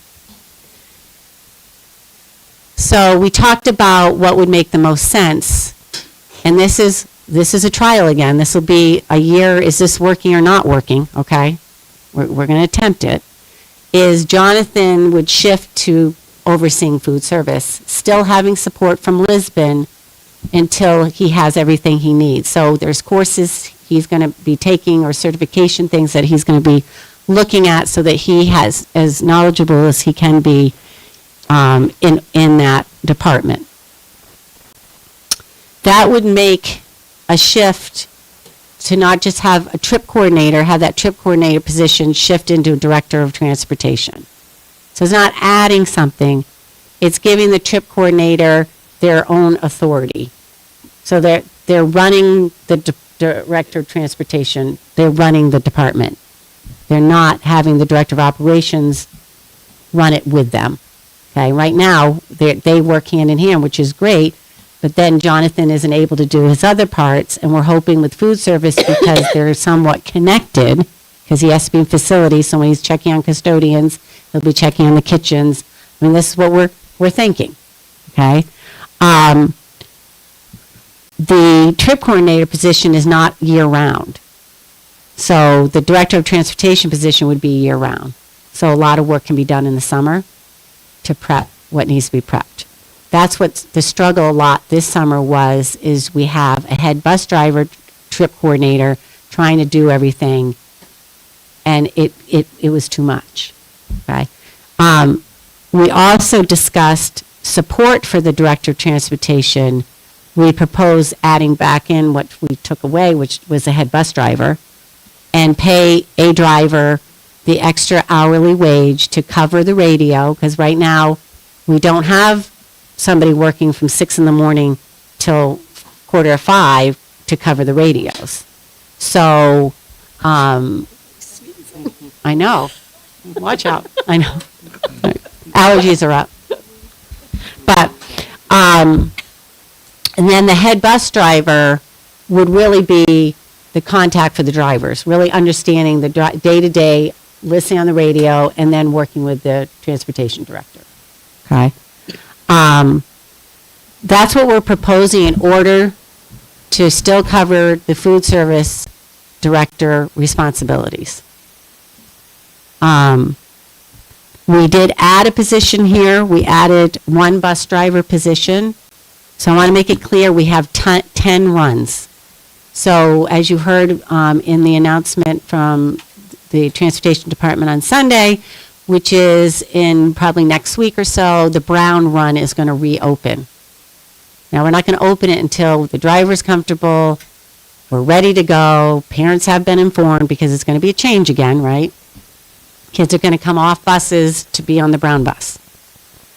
Then in about, we're hoping, in the next 3 weeks or so, we can open the Red run. Okay, and that will help relieve again off the buses. But then we need 2 drivers, because the big issue has been when a driver goes out, right? And then we don't have coverage, we don't have substitutes. So we're looking at 2 driver position to help with some flexibility here around somebody leaving, somebody sick, somebody going out. We don't have to be looking and be always catching up, trying to catch up, right? Also, we're doing a lot of discussion around our special ed transportation. Right now, we contract with Gordon's Transportation to do our in-district special ed transportation. We don't know yet, because we're working still on that, so we have more information to come about whether it's more cost-effective for us to have our own van driver doing those runs. And so Sheena is working on that. Our trip coordinator is working on it. She's created the new run. We've got to run it. We've got to make sure certain students can be with each other. We got to do a timing. So we've got to really think, is it going to be cost effective? Because we're not going to do it just to do it. We want to do it so it makes sense. Okay? So that gives us some flexibility around having people permanently on. There's always things to do. There's buses that need to be transferred. If they don't have something, they'd be on their bus to support. Like right now, we have somebody in training that's on the bus supporting. So if they didn't have a direct route that they're in charge of, I mean, we have alternative, we have LRTC, we have pre-K, we have trips, we have field trips now that we might be able to do without, so that's what we're proposing is one bus driver position would be added. A lot of discussion I've heard about bus aides. We did not put bus aides in, right? And the reason is, if we can get fully complemented, which we hope will be in a month, we will reduce these crowded buses, okay, which will help support the drivers. If you say we want bus aides, they're going to be about $41,000 apiece. Yeah. So, because they would be full-time, they'd get benefits. So, we didn't feel that, because we're going to get to the next page, which is the drivers, that we could afford to add that in. So really the only additional positions are a driver, the assistant principal at the middle school, and the technician positions. What I'm going to show you in the next is kind of, I put this together just to show our thinking. So if you can go to the next one, NJ. Is, or Sam, sorry, Samantha, is a chart of if we're still saving money not having a food service director right now. Okay. As you can see, if we stayed with the director of operations being the transportation director as well, there's the salary. You have the trip coordinator salary, and then you would have to add a food service director. So we put a salary in there for food service director. Now, remember, we negotiate when people come in. So, and there's the cost. This is salary only. This doesn't include benefits. This is salary. Okay. When you look over there, the director of operations portion of that position is that amount. Then the food service portion. And the food service portion would be paid through the food service, $29.30. So it's not in the general fund, right? It's that money that we have from our revenue and from our taxpayers and so forth. But we looked at the portion of the director of operations salary that we feel we can pay for without raising, okay? And then we had the director of transportation and then the head bus driver. So the total cost of that is that. So we're still saving the district $51,000 by not adding a food service director. Does everybody see that? By not adding it, but we don't currently have it. We don't currently have it. So it's not a savings. Right. It's only a savings if we in don't that commit. if you don't put a director of food service, who's doing it? Well, we're going to move it to director of operations. Correct. But if we didn't move it and we didn't do a director of transportation, I'm just saying, we're still covering the food service director when we should have a food service director. That's all I'm saying. Correct, but if we're not going to increase the compensation for director of operations because they're going to do food service also, Right. Correct. then there is no cost for a food service director. Correct. And we're not going to add one in. Correct. To do that. That's correct. So we're not going to, there is no proposal here to add a food service director. Correct. So there's no savings to add Right. if you're not going to add one. Right. More of an abatement plan.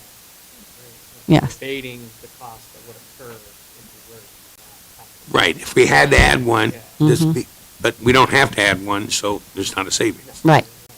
That's true. True. Laura? What do we currently pay Lisbon for the assistance with the food?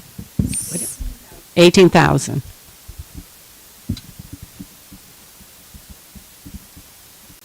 And then is there any opportunity, instead of creating, or even in the future, a food service director, is there any opportunity to do a stipend for like one of the head cooks?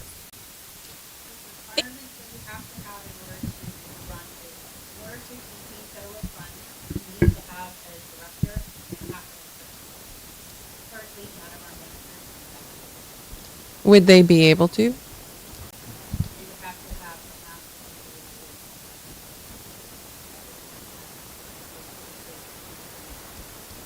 I mean, cooks with masters. I don't think so. What we were doing is paying, we were paying a stipend to one of ours to help Kathy. And then what we did is we switched to having Lisbon support. Yeah, it was too much on the plate. And used 18,000 to stipend their education to get their master's degree. One of our own chefs. Well, I mean, we're paying. When you had a food director at one point, so obviously someone didn't step forward and say, I would like to be the food. I mean, making assumptions that somebody, one, has the skill set, and two, would want to do it. I guess my assumption actually was this even something that was thrown out there? Because nobody's going to say anything unless there was an option that was proposed. You know what I mean? Mhm. Like, if we're willing to help pay for this, would you be willing to put the effort in to get that master? We've had many options for people to step up or do that. We actually hired before I even took it on, the district was paying a consultant to fix our food service because it was a hot mess because we did not have a set food service director. We are the only one in this region, probably state, that does not have a separate food service director. So we were pretty much piecemealing how we were doing food service, and then when we get audited, we were not meeting the requirements. So we hired a consultant, and then we did the switch at that time, and no one, we had it open for quite some time, and no one wanted to step up, and because they didn't want to do, even if they want to do it, we have to wait till they attain their masters in order to get them into a director role. It's not, you know. And that's like a state, that's like a state requirement that they have to have a master's to be a director of food service, or any director in the school, or what? Yeah, it's a state requirement, and then there's other federal requirements that you have to meet in order to receive federal funds. So we receive state funds and we receive federal funds, and I have to attest that I meet some of these requirements, meet certain trainings, have certain degrees or certifications in order to say that I am a food service director.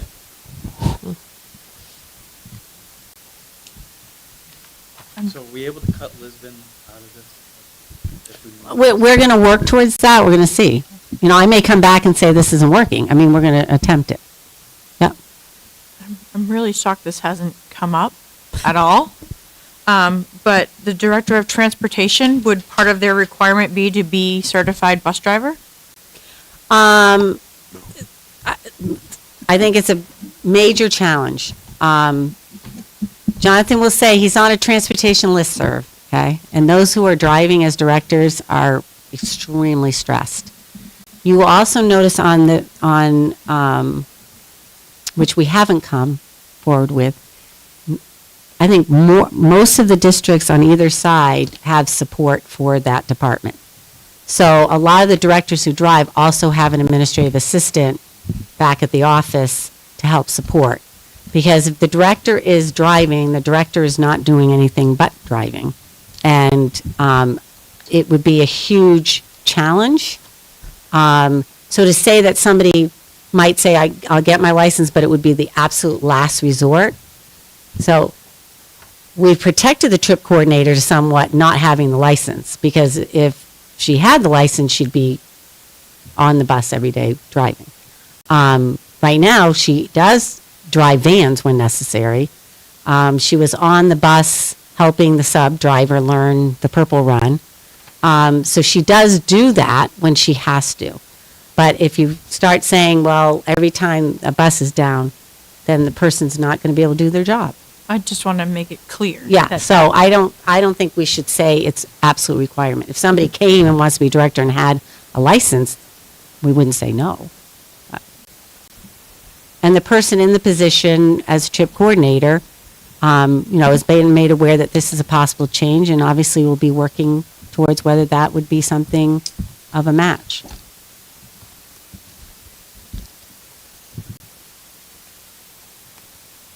Nicole? So Jill, you kind of just beat me to it, but I mean, I have a lot to say about hot topic number 4. Yeah. I don't even know that I'm able to digest all of this right now. Okay. And I feel like this is actually going backwards. And I was also trying to understand the savings. It's not a savings. It could be a savings if it went that route, but we're not going that route. So I feel like it's misleading. Mm-hmm. I don't understand why we would go back to a head bus driver with a $2 increase to support a director when that didn't work the prior year, and that's why we got a trip coordinator. No, we didn't have a director of transportation. Jonathan does 4 roles, not only transportation. We had a head bus driver Yep. who was supporting the director, not director of transportation, director of operations, or both, but who was supporting the director. And Jonathan- because the head bus driver was constantly on the road, couldn't do what was needed to actually support the director, we went with a trip coordinator.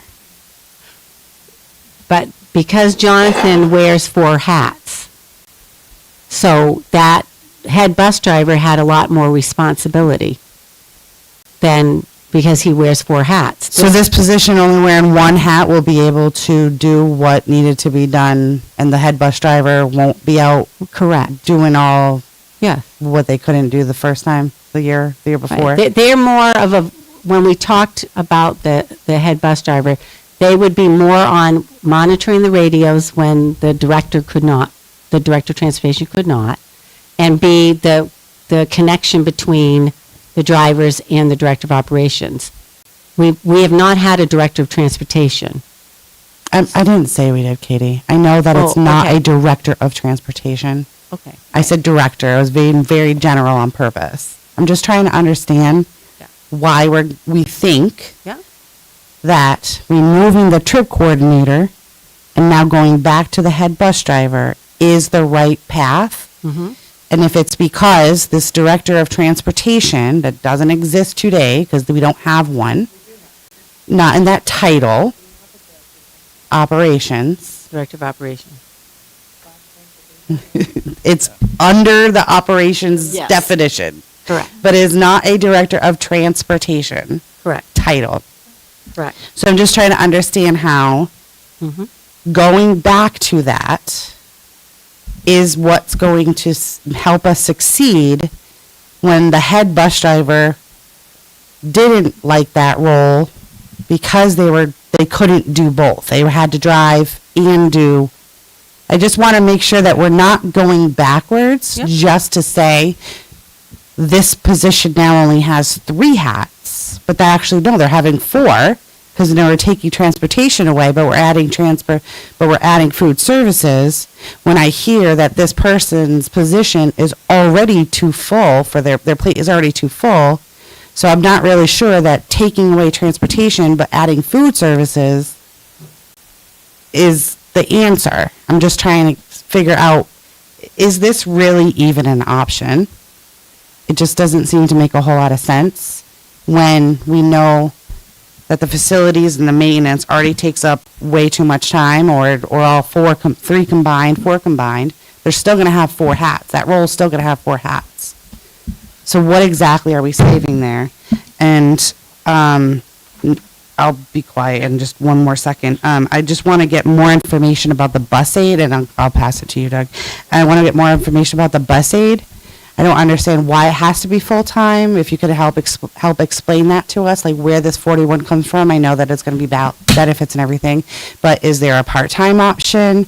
What are the amounts there, and how did we arrive at this 41?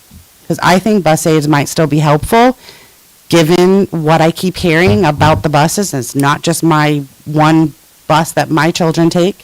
I keep hearing a lot of other buses are still dealing with behavior issues. For whatever reason, I don't know. Kids are kids, so most of the time too. But if they each have a bus aid, then maybe we won't have as many call-outs. Maybe we won't have as many, because they may not just be calling out because they don't, they have a cough. I know I have a mental health day every now and then because sometimes you need it. And God bless people who work with children. I do not for a reason. So I truly appreciate them and want them. So if we truly want to keep all of our bus drivers, we don't want to lose them. I really want to consider the bus aid and make sure that we're not just not including it because we think that 41,000 is too much. Now I know, Diane, you kind of like, whoa, and I kind of did too, but I want to know how we arrived at that number so we could actually, again, is it a need? If it's a need, I think it's going to be okay. We could try and put it forth. Our buses are going to be on the road every day. Are they, they're not going to be calling out. They're not going to have parents having to try to figure out, it is not fun, how to get from Sabatis Primary to Libby Tozier in the same day within 10, 15 minutes and try to get back home to work. So, sorry, I said I would be quiet and pass over to Doug. I just really, transportation's a really, really sensitive subject for me. So we had a lot of discussion, Jonathan, Samantha, myself, Kathy, around how to best do this most cost effectively, okay, on how to address issues. So the person that was serving in that role was also driving the bus, okay? It wasn't like the head bus driver was not driving the bus and was in the office with Jonathan working on transportation. That's not what was happening. What's happening is the person ended up having to do a lot of the driving as well. So we're picturing that the director of transportation is not driving, is working in the office, getting these routes, doing efficiency, answering the phones, talking to parents, doing the sub, doing the recruitment, doing that. So right now, that is becoming, as you know, it's a dominant part of that role. So when the director of operations says that role should be a separate role because it does demand so much, instead of coming to you and saying, we not only need a director of food service, we also need a director of transportation and the director of operations. We're trying to look at how to do this in a way, and you're right, I might come back to you and say no, but trying to have somebody be the director. He's often called the director of transportation, and I think people do think that's his job, is director of transportation. It's 1/4 of his job, which is right now 3/4 of the job. So when we talked about it and we talked to him about, okay, so if that moved off your plate, what do you think about food service coming on your plate? So he already deals a lot with the kitchen part of the maintenance and facilities part.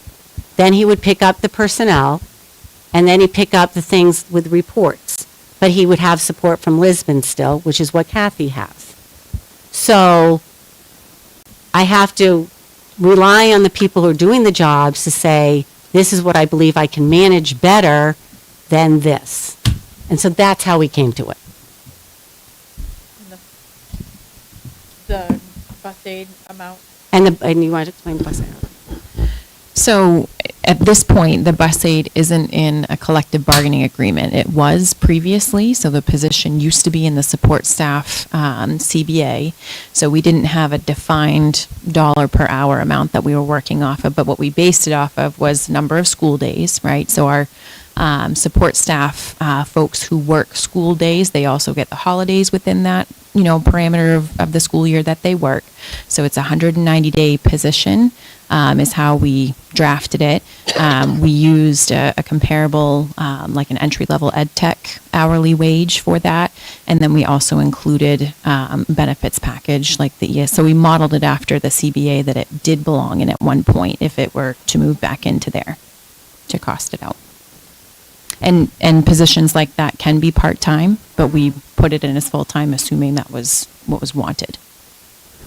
And the hours are, the buses start on the road at 6 a.m. and don't get off the road till about 8:30, 8:45. And then in the afternoon, they're starting up pretty much at 1:30 and they're not done till 4:30. So we're doing that amount of hours a day. So that's what we're talking about. But yes, I mean, if you said, well, we only want you to hire a part-time, we'd have to decide what does that mean? Because then they got to meet if you're only saying elementary, then they have to meet their bus to get on, because our buses, go, the routes and stuff. So that's why we told Ruth that. So the 6 a.m. to probably 8:30, 8:45. Yeah. It depends on the route and how long it takes. Yep. And then in the afternoon, they're starting to get ready around 1:30 because they got to be at the school by 2, and then they're done between 4 and 4:30. About the kindergarten, right? And then you have pre-K in the mid. Yeah. So if you wanted them to also be on pre-K runs, that adds another 2 hours per run. So 6 hours. Yeah.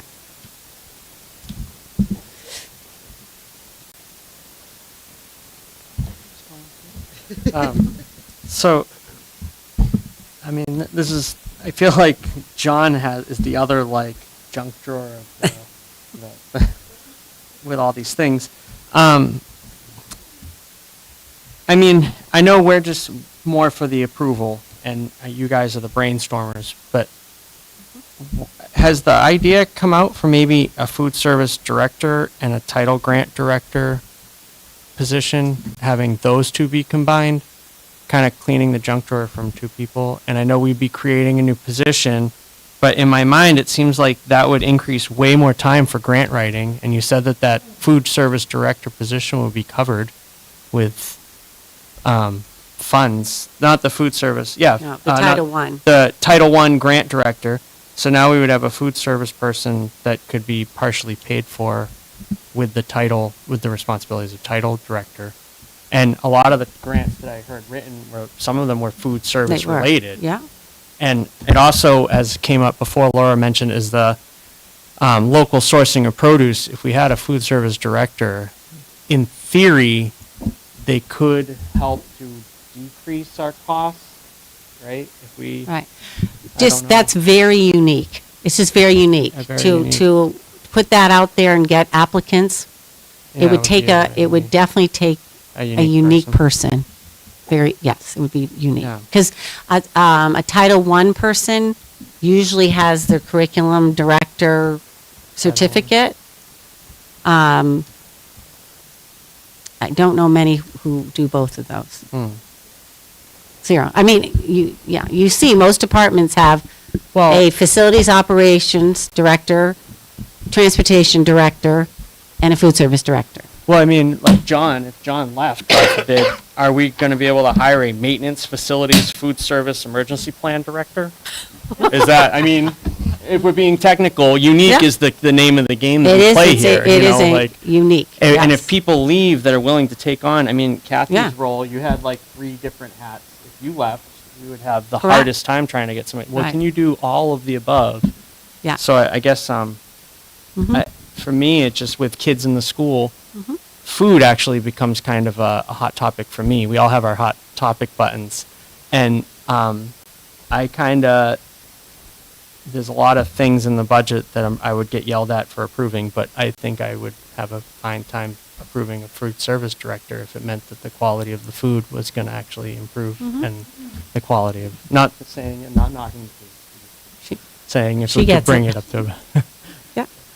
That's an option. Yes. I mean, because you put it in here as kind of an option, which I don't know if that was actually meant to be thought of as an option. And we're all focusing on the transportation director, and I guess in my last final thing, is what I mentioned on the previous hot topic number 3, is we have a position that has 3, if not 4 responsibilities. It became the junk drawer. And then we have another position that's actually, or we have like 5 responsibilities being divided up between maybe 2 people. It seems like if all of these responsibilities were just listed, it's a lot easier to organize when you put everything on a list and put it out in the yard and then organize it into its groups than us talking for a long time about this one responsibility going here and all that. You know, if you... And that's my job. Yeah, right? no, I know. Exactly. That's So right. I'm saying, what I'm proposing is what we're recommending, right? And I'm getting your feedback about that recommendation. The biggest thing on this recommendation is really a director of transportation, in that instead of having a trip coordinator, we have a director of transportation, which is a $10,000 salary increase because the person would be year-round. They wouldn't be, well, a trip coordinator is not year-round. So it's either A or B going forward. A or B. I mean, if Is you that- said for me, add a is f- that right, yes. what I Yeah. need to just decide? A I or mean, B it's a for that. challenge because we've been trying to, like you said, cover a lot of things to save money. Yeah. And then it comes to a head. Yeah. Yeah. It just stinks because for me is A or B, and then at the end of the day, you get a lot of unhappy people saying, "Why did you approve that?" And I guess as long as on for the record, Yeah, it's just A yeah. or B that I got to approve. Yeah. Was the thing. I mean, it's hard because transportation, the reason this has been a hot topic, transportation. And so somebody having it as their full-time job is more appropriate if this is a high need for the district. So it's been very challenging this year. Not to say that next year it won't be as challenging, because hopefully we have all the drivers. Hopefully we won't have someone go out on leave. You know, it might be a different year. I saw hands, sorry. Scott, Laura and then Scott. Okay. Something I think that would be beneficial is what the district would get out of it. So kind of separating these, instead of just there's more time, kind of what the other enhancements would be with those types of things being separated. I think that it The would benefits also, from it. Yeah, it would be Yeah. helpful with the previous kind of hot topic Okay, yeah. 3. Yeah. I think that could be pretty helpful insight. Perhaps you said it and I missed it, but what is the need for the head bus driver in your salary cost savings? The reason we added, If you're getting a director of transportation. because the drivers, number one thing is the radio coverage, right? So right now, the trip coordinator starts at 8. Well, the buses are on the road at 6, right? So from 6 to 7, when Jonathan comes in at 7, the secretaries help cover when they come in at 6:30. See what I'm saying? So So you're telling me that the director of transportation will not be in the office until 2 hours after the bus is called? well, because he's not going to work 6 to 5 every day. Because just saying. But they're done at 4:30. Well, okay, 6 to 4:30. So it's is there a rate, would the director of transportation have access to a radio? Yes. Okay. Mhm. I just don't understand the need for that. So it was to support the drivers. So Wouldn't that be the job of the director of transportation? yes, it was a 2,000, okay, it was a minimal increase for a driver. Because remember, it's one of our drivers, it's not a new driver. It would be one of our drivers being assigned as a head bus driver and receive additional, checking on the garage to make sure things, yes, the director could do it.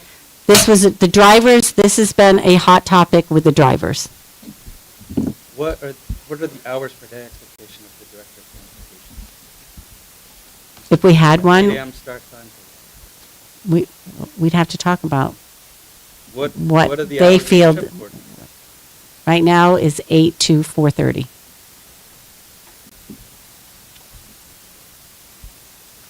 But they're an hourly employee, correct? Yes, this would be moving to a salary employee, so the director of transportation would have to make the hours that meet the demands of the job. That would be their decision. Does that director position require a master's and things too, or? No. Okay. Because we're not getting anything, we're not looking for reimbursement. Right, we're not looking for reimbursement. That's right, Scott. Well, and I also just wanted to add that if we have 10 runs and 12 drivers, then we have 2 excess drivers, theoretically, if we fill all those. So Correct. that means we have 2 buses. Right. Or, right, when they're not doing something else. Yeah, that's what I said, you're right. Yeah. Yeah. Good point. Yeah, and I mean, just looking at the hours, the schedules of hours for the director of transportation, I feel like we possibly could cover the bus run if they did have the license, because it's only 6 hours a day to drive a bus. There's extra hours in the day to do the other. It's a big job. Well, it is. Most of the drivers do average higher than 6 hours a day right now. For sports, for extracurricular, for... I'm not sure exactly. Yeah, I mean, there are different responsibilities that they fulfill, but like I know the last time that we reconned their hourly, what they're doing on average per day, it was more than 6 hours a day generally. And I just think it kind of goes to speak back to it would be helpful to kind of have the, like, what we would enhance with, because you know, like, speaking to that. And then is there going to be opportunity for a late bus again? Because that, if they agree to do a late bus, yes. Yes, as we have more people come on, we've talked about them doing late bus, doing those other things. But you just made me think of something though. So hold on a minute. Diane actually had her hand up next. Right, I wanted to finish. Okay, yes. So remember, if I'm driving the bus, the parent phone calls that are coming in, I can't get on Power School and get phone numbers. All right, this is what's going on during the day, is if they're on the bus, they can't be managing the phone calls. That's why you have a director. Right, but you said the director of transportation could drive a bus and get their other duties. What I'm saying is a lot goes on when the buses are on the road. Oh, okay. I thought you, sorry, excuse me. Okay. All right, thanks for the clarification. Yeah, dire need, yeah. I'm trying to make sense of all of this. You know, I know a little bit more this year than I knew last year, but, so this is just my understanding. Correct me if I'm incorrect. So we're going to reduce our current assistant superintendent's responsibilities by removing food service responsibilities, adding it to the operations and maintenance position. So he'll be responsible for maintenance, facilities, food service, and an emergency plan. And then we're going to remove transportation from him and give it to a trip coordinator that will be now a year-round position, and add a head bus driver to support the year-round director's position with a $2 increase an hour. To me, that's a cost. You're adding the trip coordinator to a year-round, and then you're adding a bus driver at $2 more an hour. So that's cost. I don't see where that's a savings. Now, and we're just changing Kathy to a different cost center. But I have to say that the people that I've talked to in the community have a hard time with the title assistant superintendent, because they say, why does Katie need an assistant superintendent? So they don't understand that total position. Right. So that was a lot of complaints at the budget meetings. Right. So Right. am I wrong as to No. what, is this correct? What I just said? Yes. So, all right, so if I made another slide, I was showing if we added a food director. That was what I was showing, the difference in that picture, okay? But if you talk about, if you went with that picture, what is the increase? Yes. Yes, would be $10,000 to the director of transportation, because now they're year-round. Right. Right? And then the $2,800 for the head bus driver, so you're at $12,000. Mhm. Yeah, and then the bus driver position. That would be correct. Okay. So it's, what I was trying to say is that's less than put a food director in at 64. That's what I was trying to say. Okay, so difference between 64 and the 12,000. But it's still costing us. Right. Yeah. Yeah, it would cost you $12,000, yeah. I just had one question on something you were talking about with Scott.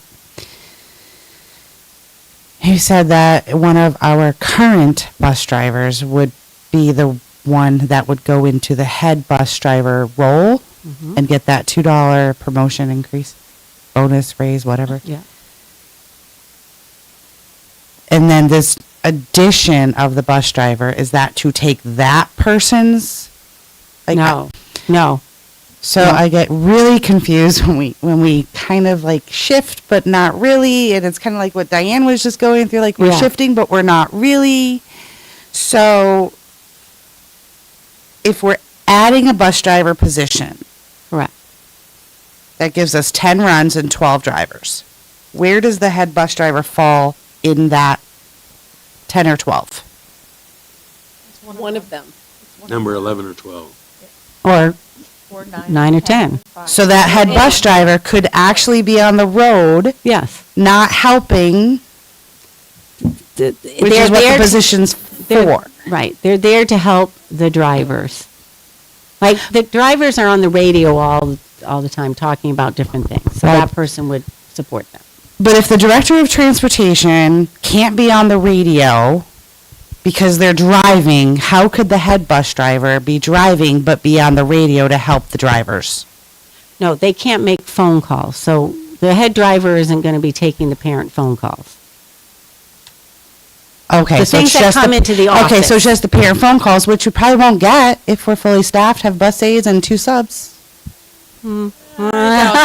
Maybe. No? Reduced? Reduced, significantly reduced. Just remember, when somebody's not in the office, somebody else in the office has to pick it up, that's all. Yeah, that's life in the day of, yeah.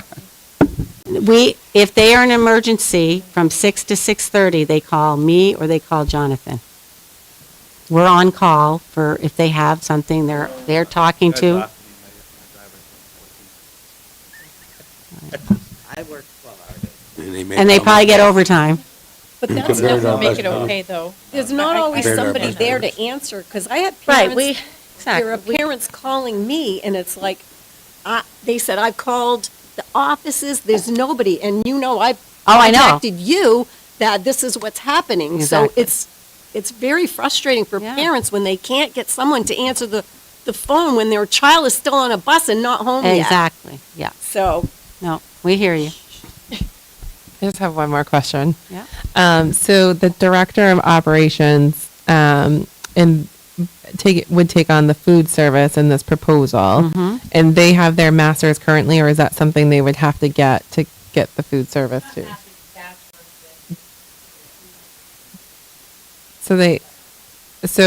And is that in the mic? Sorry. Is that? So She's clarifying, doesn't require a master's. It's not a master's, it's bachelor's with Certi- training, food service training and years experience. And the food service training is I think I saw on the website for the Department of Education, it was a free offered in the summer. That's different. Safe Serve is different, but yes, there is a director training. It's a 2-day training. Okay. And so to clarify, back up a little bit. So there's no head cook that has a bachelor's that would have opportunity to do that currently. At the time when we had it open, we didn't have any applicants that wanted to step up and do that position. When was it open? 3 years ago, Okay, before I so- took it on. And there's no new staff from 3 years ago that we don't really know. It's okay to say like we don't know. I don't know everyone's No, it's okay. credentials in terms of that. Okay. And so it would be very difficult to be a food manager and a director at the same time. And so again, that probably would be helpful just to know what the criteria or what the expectation is, I guess. And so there is opportunity adding the food service that the potential position could be filled in the next year. If you If add you're a food adding service food director, service, yeah. yeah, you would advertise for food service director. Okay.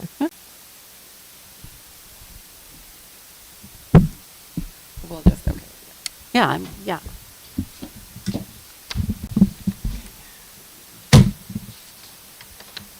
A lot to give you food for thought, I know, and the information you're asking for will bring forward so that you have better understanding of what the impact would be, what would be the benefits, what would be the losses. We can do that. And it's your bus drivers, so I think you had said it earlier, but your bus drivers are the ones that are coming to you asking for some sort of a head bus driver to have that contact. They're asking for coverage when they're on the radio and they're trying to work out, I missed a stop here. What do I do? Somebody that, instead of all of them talking and trying, Okay. Yeah. I'm just. It was just You want to some- hear us- that the bus yeah. drivers are asking for some Yeah. sort of thing. Support. Okay, the next slide is just to give you a heads up on budget drivers right now. So as we work through the different lines as we start at the next meeting, you can see the drivers. We have one section which is employee salaries, and that's all the costs associated with salaries. Then you have employee benefits, which is health, and there are other benefits. There is a new law that we'll be talking to you more about, which is paid family leave law that's going to go into effect. So there's some impact there on benefits. And then you'll see there's the special ed increases, which there are 4 buckets that will make up that increase. And then the maintenance department increase, and obviously that's not as high increase as it was last year, recognizing that we really have to look at the needs and prioritize things. So wanted to give you a heads up about what the drivers are right now in the budget and, the challenges of bringing in a budget that the community can support.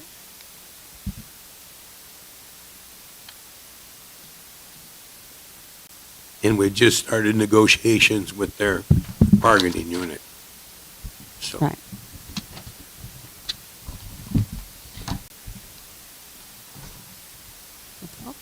I'm horrible at math, so these are the drivers, but Yeah. it's like 1.8 million, so it's like not even 5% of our budget, It's about, you mean from budget to budget? or whatever these numbers came Yeah, from. Like- about $1.8 million increase. Oh, this is the increase. This is the from- increase From the budget From last year. from last year. approved Yes. last year. Yeah, this is how much they're up. So this is all employees, Yes. not just bus drivers? No, this is all employees. Right, it's like the whole budget. This is But it's 1.8 correct. million Yeah, more than the Mhm. approved budget last year. Last year. that would be correct. Thank you. And that's not all the increases, this is the big increases. So there are still like around 100,000 or so, or, well, it's going to vary. Yeah, still putting it together. So we wanted you to have the big chunks so that you understand most of your budget goes towards salary and benefits of your staff, Most of the increase, the increase. not the budget. Most of the budget. Most of your budget. Most of your budget Your is, budget. is salary and benefits, yeah. Yeah, 80%. 80%. is Yeah. employees. Well, that's not what this shows. Yeah, right. When you get the cost centers and, yeah, we go through it, sure. That's But- totally increase it. It's only 1.8 million, that's 1.9. nothing. 1.8, 1.8. Right. when you have a almost 20 million budget, that's not much, is what I was trying to understand, what this pie chart was showing me. Right, 'Cause yeah. It doesn't. It's just showing you that these are where the big increases are to the budget that you're going to be reviewing. Just So it should salary. say, like budget increase drivers, maybe? Yeah, sure. We can title it differently. Thank you. Is this with additional people or no? Yes, it's with what we proposed. Mhm.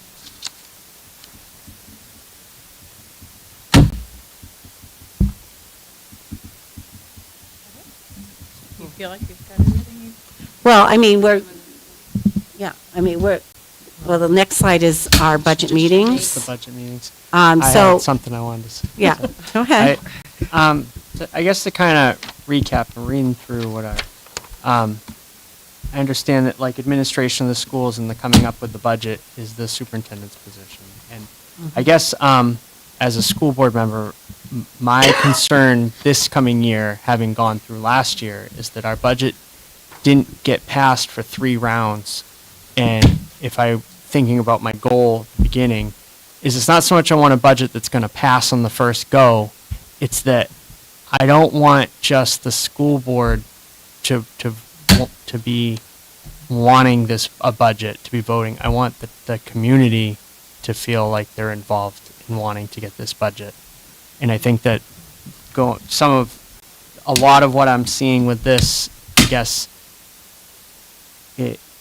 I personally have concerns that the community might not be on board, and that's where, I if anything, at the very least, it would be nice for it to be outlined in a way that maybe was clearer, so that people can easily read it and see what you're doing with these shifts and title shifts for like the next meeting.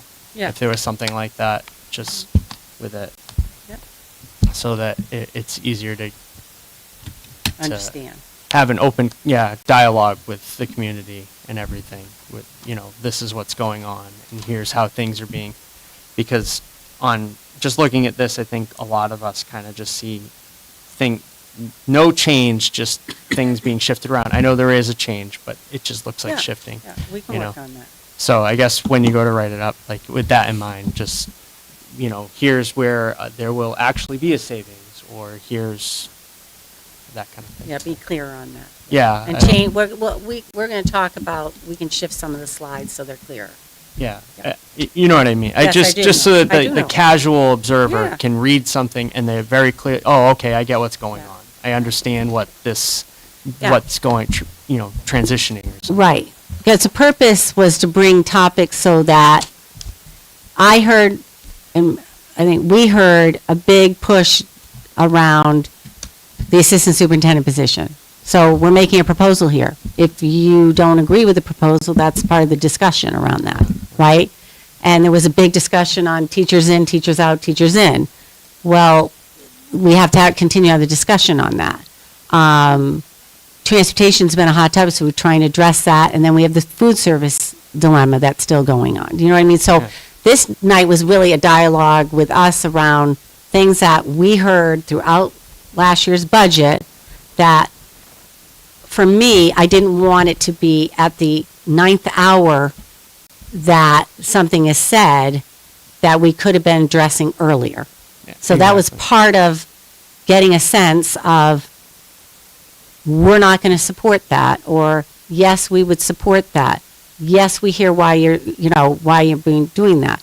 So obviously, there were more information you would have liked to have. And so we're hearing that, and I'm hearing that, and we'll put that information together for folks. So that's more of it, when we got to don't touch staff, that's the maintenance budget took the hardest hit on the reductions. So you have to think about when you direct a decision, it has a ripple effect. So, the only way you're going to reduce a lot of the time is through staff. And that's because most of our budget is staff. I just like to say thank you to everyone that's been spending all this time putting it together. I know it's not easy, and it's created a lot of conversations, I'm sure difficult ones. I do ask that it's helpful to maybe have the information the day before. It's very difficult to walk into these meetings and you get the information. I think it's also difficult for the public to maybe digest it and attend a meeting if they don't have something to look at, a day or two ahead of time either. So I do ask that we receive packets before the meetings and not an hour before, maybe a day before would be great. So I'll just, this is what concerns me though. If somebody read this without context, wouldn't jump to, that's why I'm always nervous about what to put out ahead and what not to put out ahead, because there's things on here that have to have some explanation. So that's some of the hesitation. So that's why. I want to explain it rather than you read this and you're talking to folks, I'm about to hear this. What is your opinion about this, when we really haven't had a dialogue about it? And so I think probably, like, you can't always please everyone, right? And people are still going to think whatever they're going to anyway. I think it's helpful for me. And I see like a lot of people nodding around this table that it's helpful to have it beforehand. So I'll just reiterate, I would like to see it before I sit down at the table. Okay. And then I will ask that, and I will put it in the email when you're receiving it. It's not going to be public. There'll be some that says this is in escrow, which means you're not to release it until we release it, because the worst thing that could happen is stuff gets put out. And so it's usually called escrowing something, and so I will do that. So I have no problem giving you a heads up on things that you want to digest coming into the meeting. But we'll have to debate, and Jill and I can talk about that, what, like cost centers, and, we'll be prepared for your line by your cost center. So. Is it possible to get with the projected enrollment what this year's was with the projected right next to it? So we can see a comparison of the class sizes this year, compared to what's coming. Yeah, so what we did is just bump up. So whatever is on that date was in first grade, that's the first grade number moving to second grade. So where the second grade number is, that was the first grade number. That the current number got moved up a grade. But I'll make it clear. But the teachers too? You know what I'm saying? Yeah, I do know what you Bump say. the teachers up as well? No, well, then the number of teachers stayed the same unless they went down. So I can put that against it. It does, I know what you're saying. Is fourth grade have 4 this year or 5 this year? Correct. Yeah, okay. And Yep, then, we can do that. like again, a The column first that says- grade, yes. And those kids being serviced Yeah, who are. I have that. Okay. Yeah. Do you think it would be beneficial to include the kids that are placed from outside the district in other towns by what grade? So like, do we have 6 that's- kids from, But I don't think that affects our enrollment. it does, so if No. you have 6 kids from Monmouth that are in second grade? Because how many out of districts did we, superintendent I don't have it on agreements? me. 37 or Oh, you're talking 47? the ones that come into. Right. I thought you. Yeah, yeah. I thought you were talking about kids placed from the district and Yeah. outside. Yeah, because they could come back in, Correct. right? So it could be washed.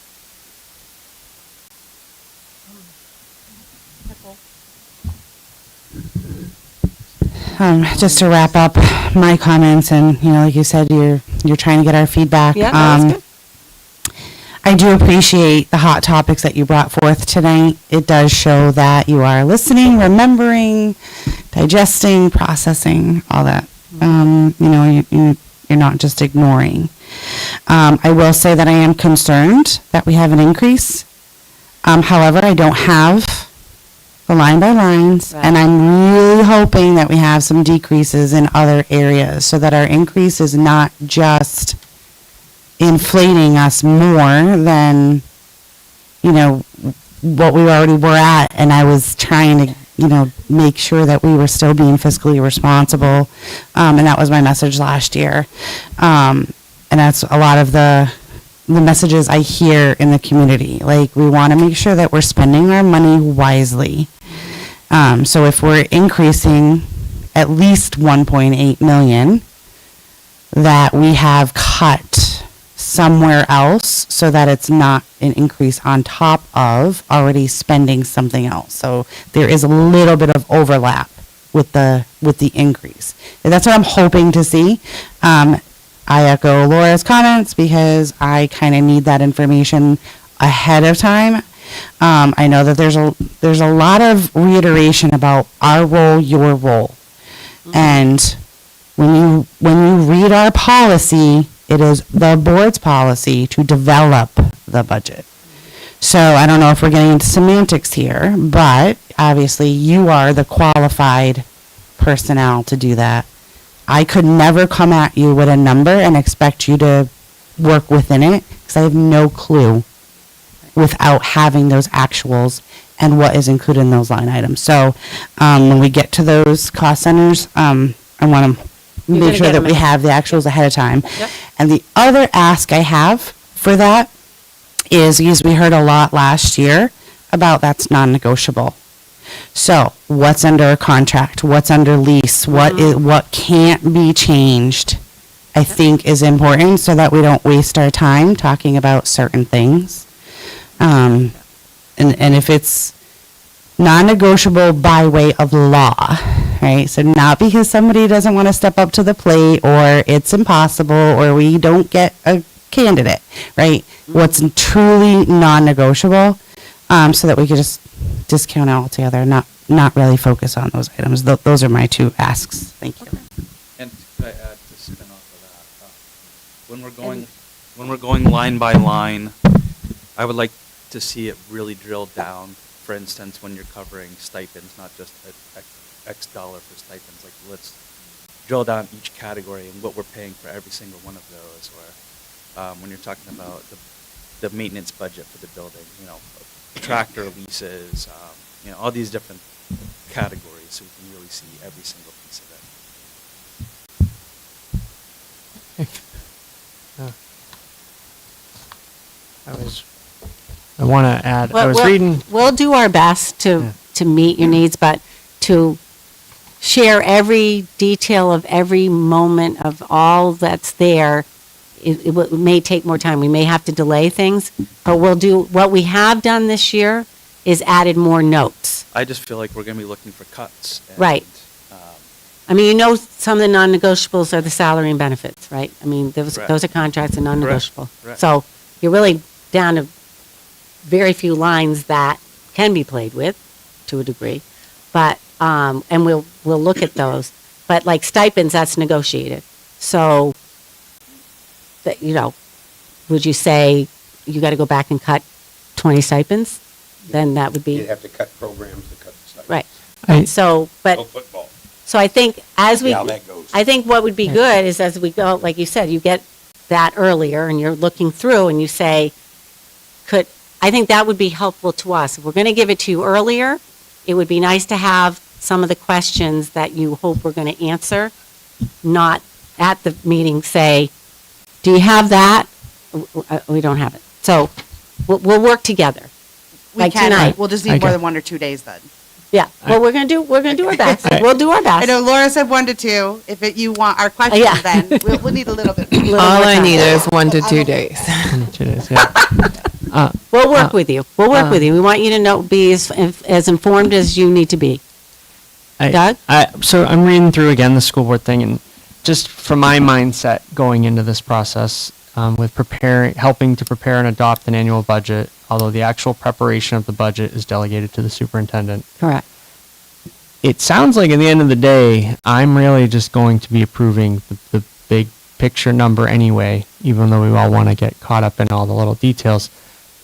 For me, it would be helpful if you just gave me whatever you think your plan is for this year. Mm-hmm. Could you give me the total for what you thought that budget's going to cost? Mm-hmm. So I can compare it to what the total cost last year.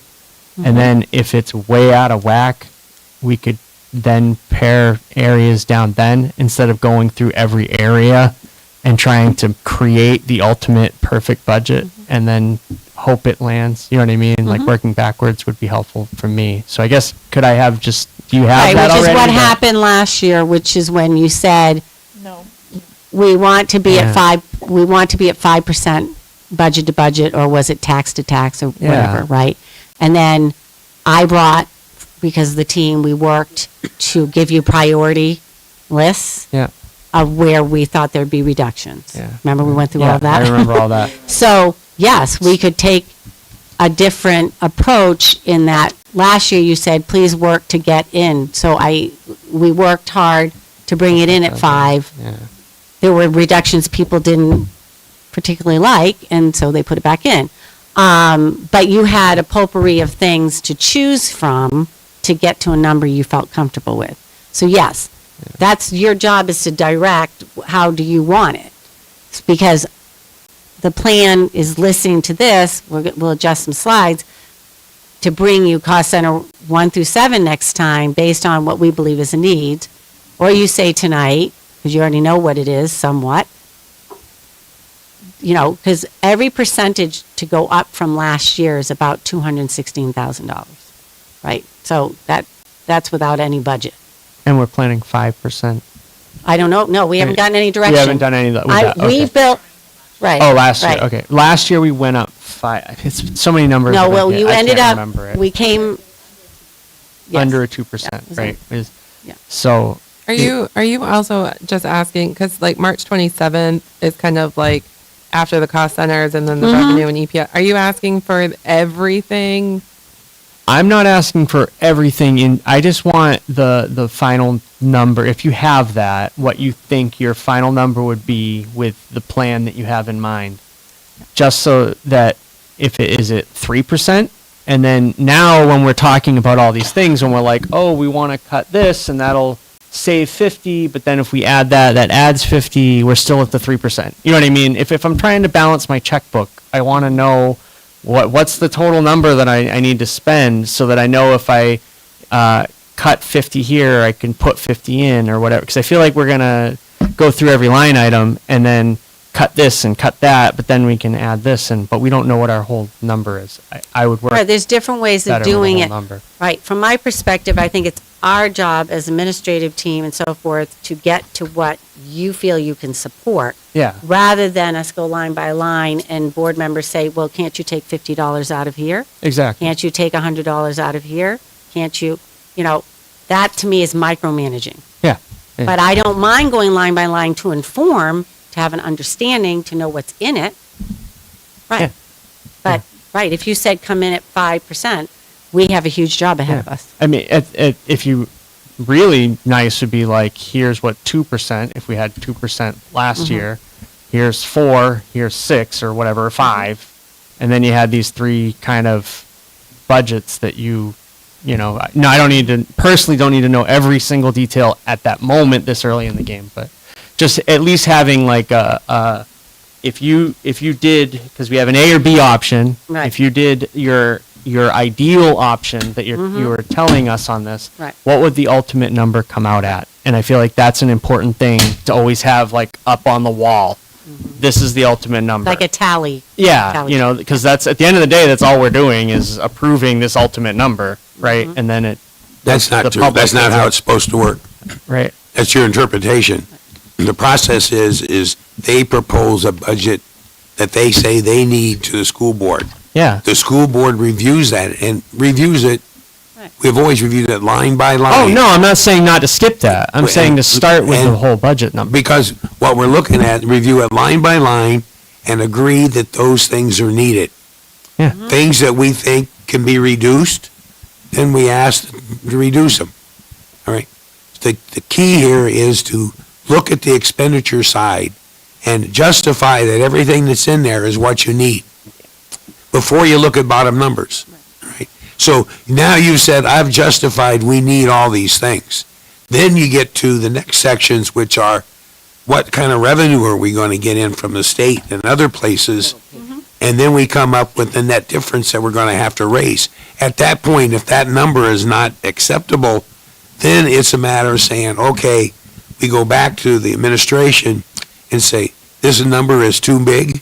we need it to come in at this amount. And basically, because we've already said everything that they had on there was needed, let them come out and where they're going to reduce to get to that number. But it's really a process. It's always looked at expenditures, then revenue, and then what's the income pack, the tax pack going to be, impact going to be? And then is that an acceptable, or can we believe that our voters will accept that because we can justify it to them?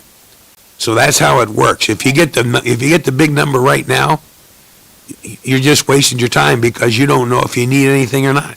Well, can't we go through, get the big number to at least start, and then go through and need everything, and then? Big number's not any good till you've said the expenditures or what you want to spend. Well, my concern is, like last year, is that we're gonna go, oh, we need all this, here's the number, nobody wants it, and then we're last minute cutting all kinds of crap, when we could have had the number at the beginning and gone through and justified everything and cut stuff at the beginning. It's the same result. It didn't get cut. The townspeople, when they come out to vote, they'll make a decision whether they want to support it or not. Our job is to go and present a budget that we feel is what's necessary to provide education, quality education to the students without fluff or anything else. This is what we need. We ask the taxpayers to go and support it. If they don't, they don't. If they do, they do. You know, that's our job, is to propose a budget. It's the school board's budget that we propose to the town people, that we have justified everything in there is what we need. And if the town people don't agree, they don't agree. And then we come back and we do it again. But that's the process. That's always the process. I sometimes, in some ways, I feel like it undermines itself. That process undermines itself a little bit, I think. In all but about 4 years out of the 30 years almost I've been on the school board, we've never had the budget rejected. Yeah. All right, so the process works most of the time. It's when we're in periods of extreme extra costs everywhere where people are feeling the pinch, that we get second and third guessed. So it's happened before, but it normally works well. I guess Okay, hang to put on, it. so we're past 9 o'clock. I love this debate. This has been a great meeting for me to sit through. But if we want to go continue to discuss, I need a motion to continue. No, you don't, because we're on the same subject. So if you're going to bring up another subject. Yeah. So to Special meeting is just one thing. to Can I bring to up finish something it then. It's 9 Bob, o'clock. It's to finish with the counter is that sometimes it's difficult to decide something's value when it's in a vacuum. So you need some sort of thing to compare an item to. You can't tell me how gold is worth nothing if you're out in the middle of the desert and you don't have anything. Value is determined by perspective. Do you know if That's- you need water or not? That's okay. Now You we're need it. starting to kind of go into. But how? Not if you live in a lake. No, you're not going to pay anybody for it. It's not where the value is not there. It's just you need something to at least relate the value to. Is it worth paying $100,000 for this position? Doug, can you No. re-ask your question? My question. Yeah, was it to get a total number? That's all I was asking for at the beginning. Awesome. Is So that you could I can have a think total about number? that and look into that then? Well, A total number. how many people want that, I guess, is the question. Or do you want to just take, if it's just Doug, then we're just going to go, and it's Laura. Okay, so we'll just go line by line. I think you can figure out by the drivers where we are, as you totaled them up, so. But we'll have the actuals too, which I think is different Oh, yeah, what you're going to get is you're going to get, instead of the proposed. you're going to get what was adopted, what was spent. Right. Yes, you're going to get that. I think that might help, Doug. We're gonna have the actuals of what was spent versus. Up to date.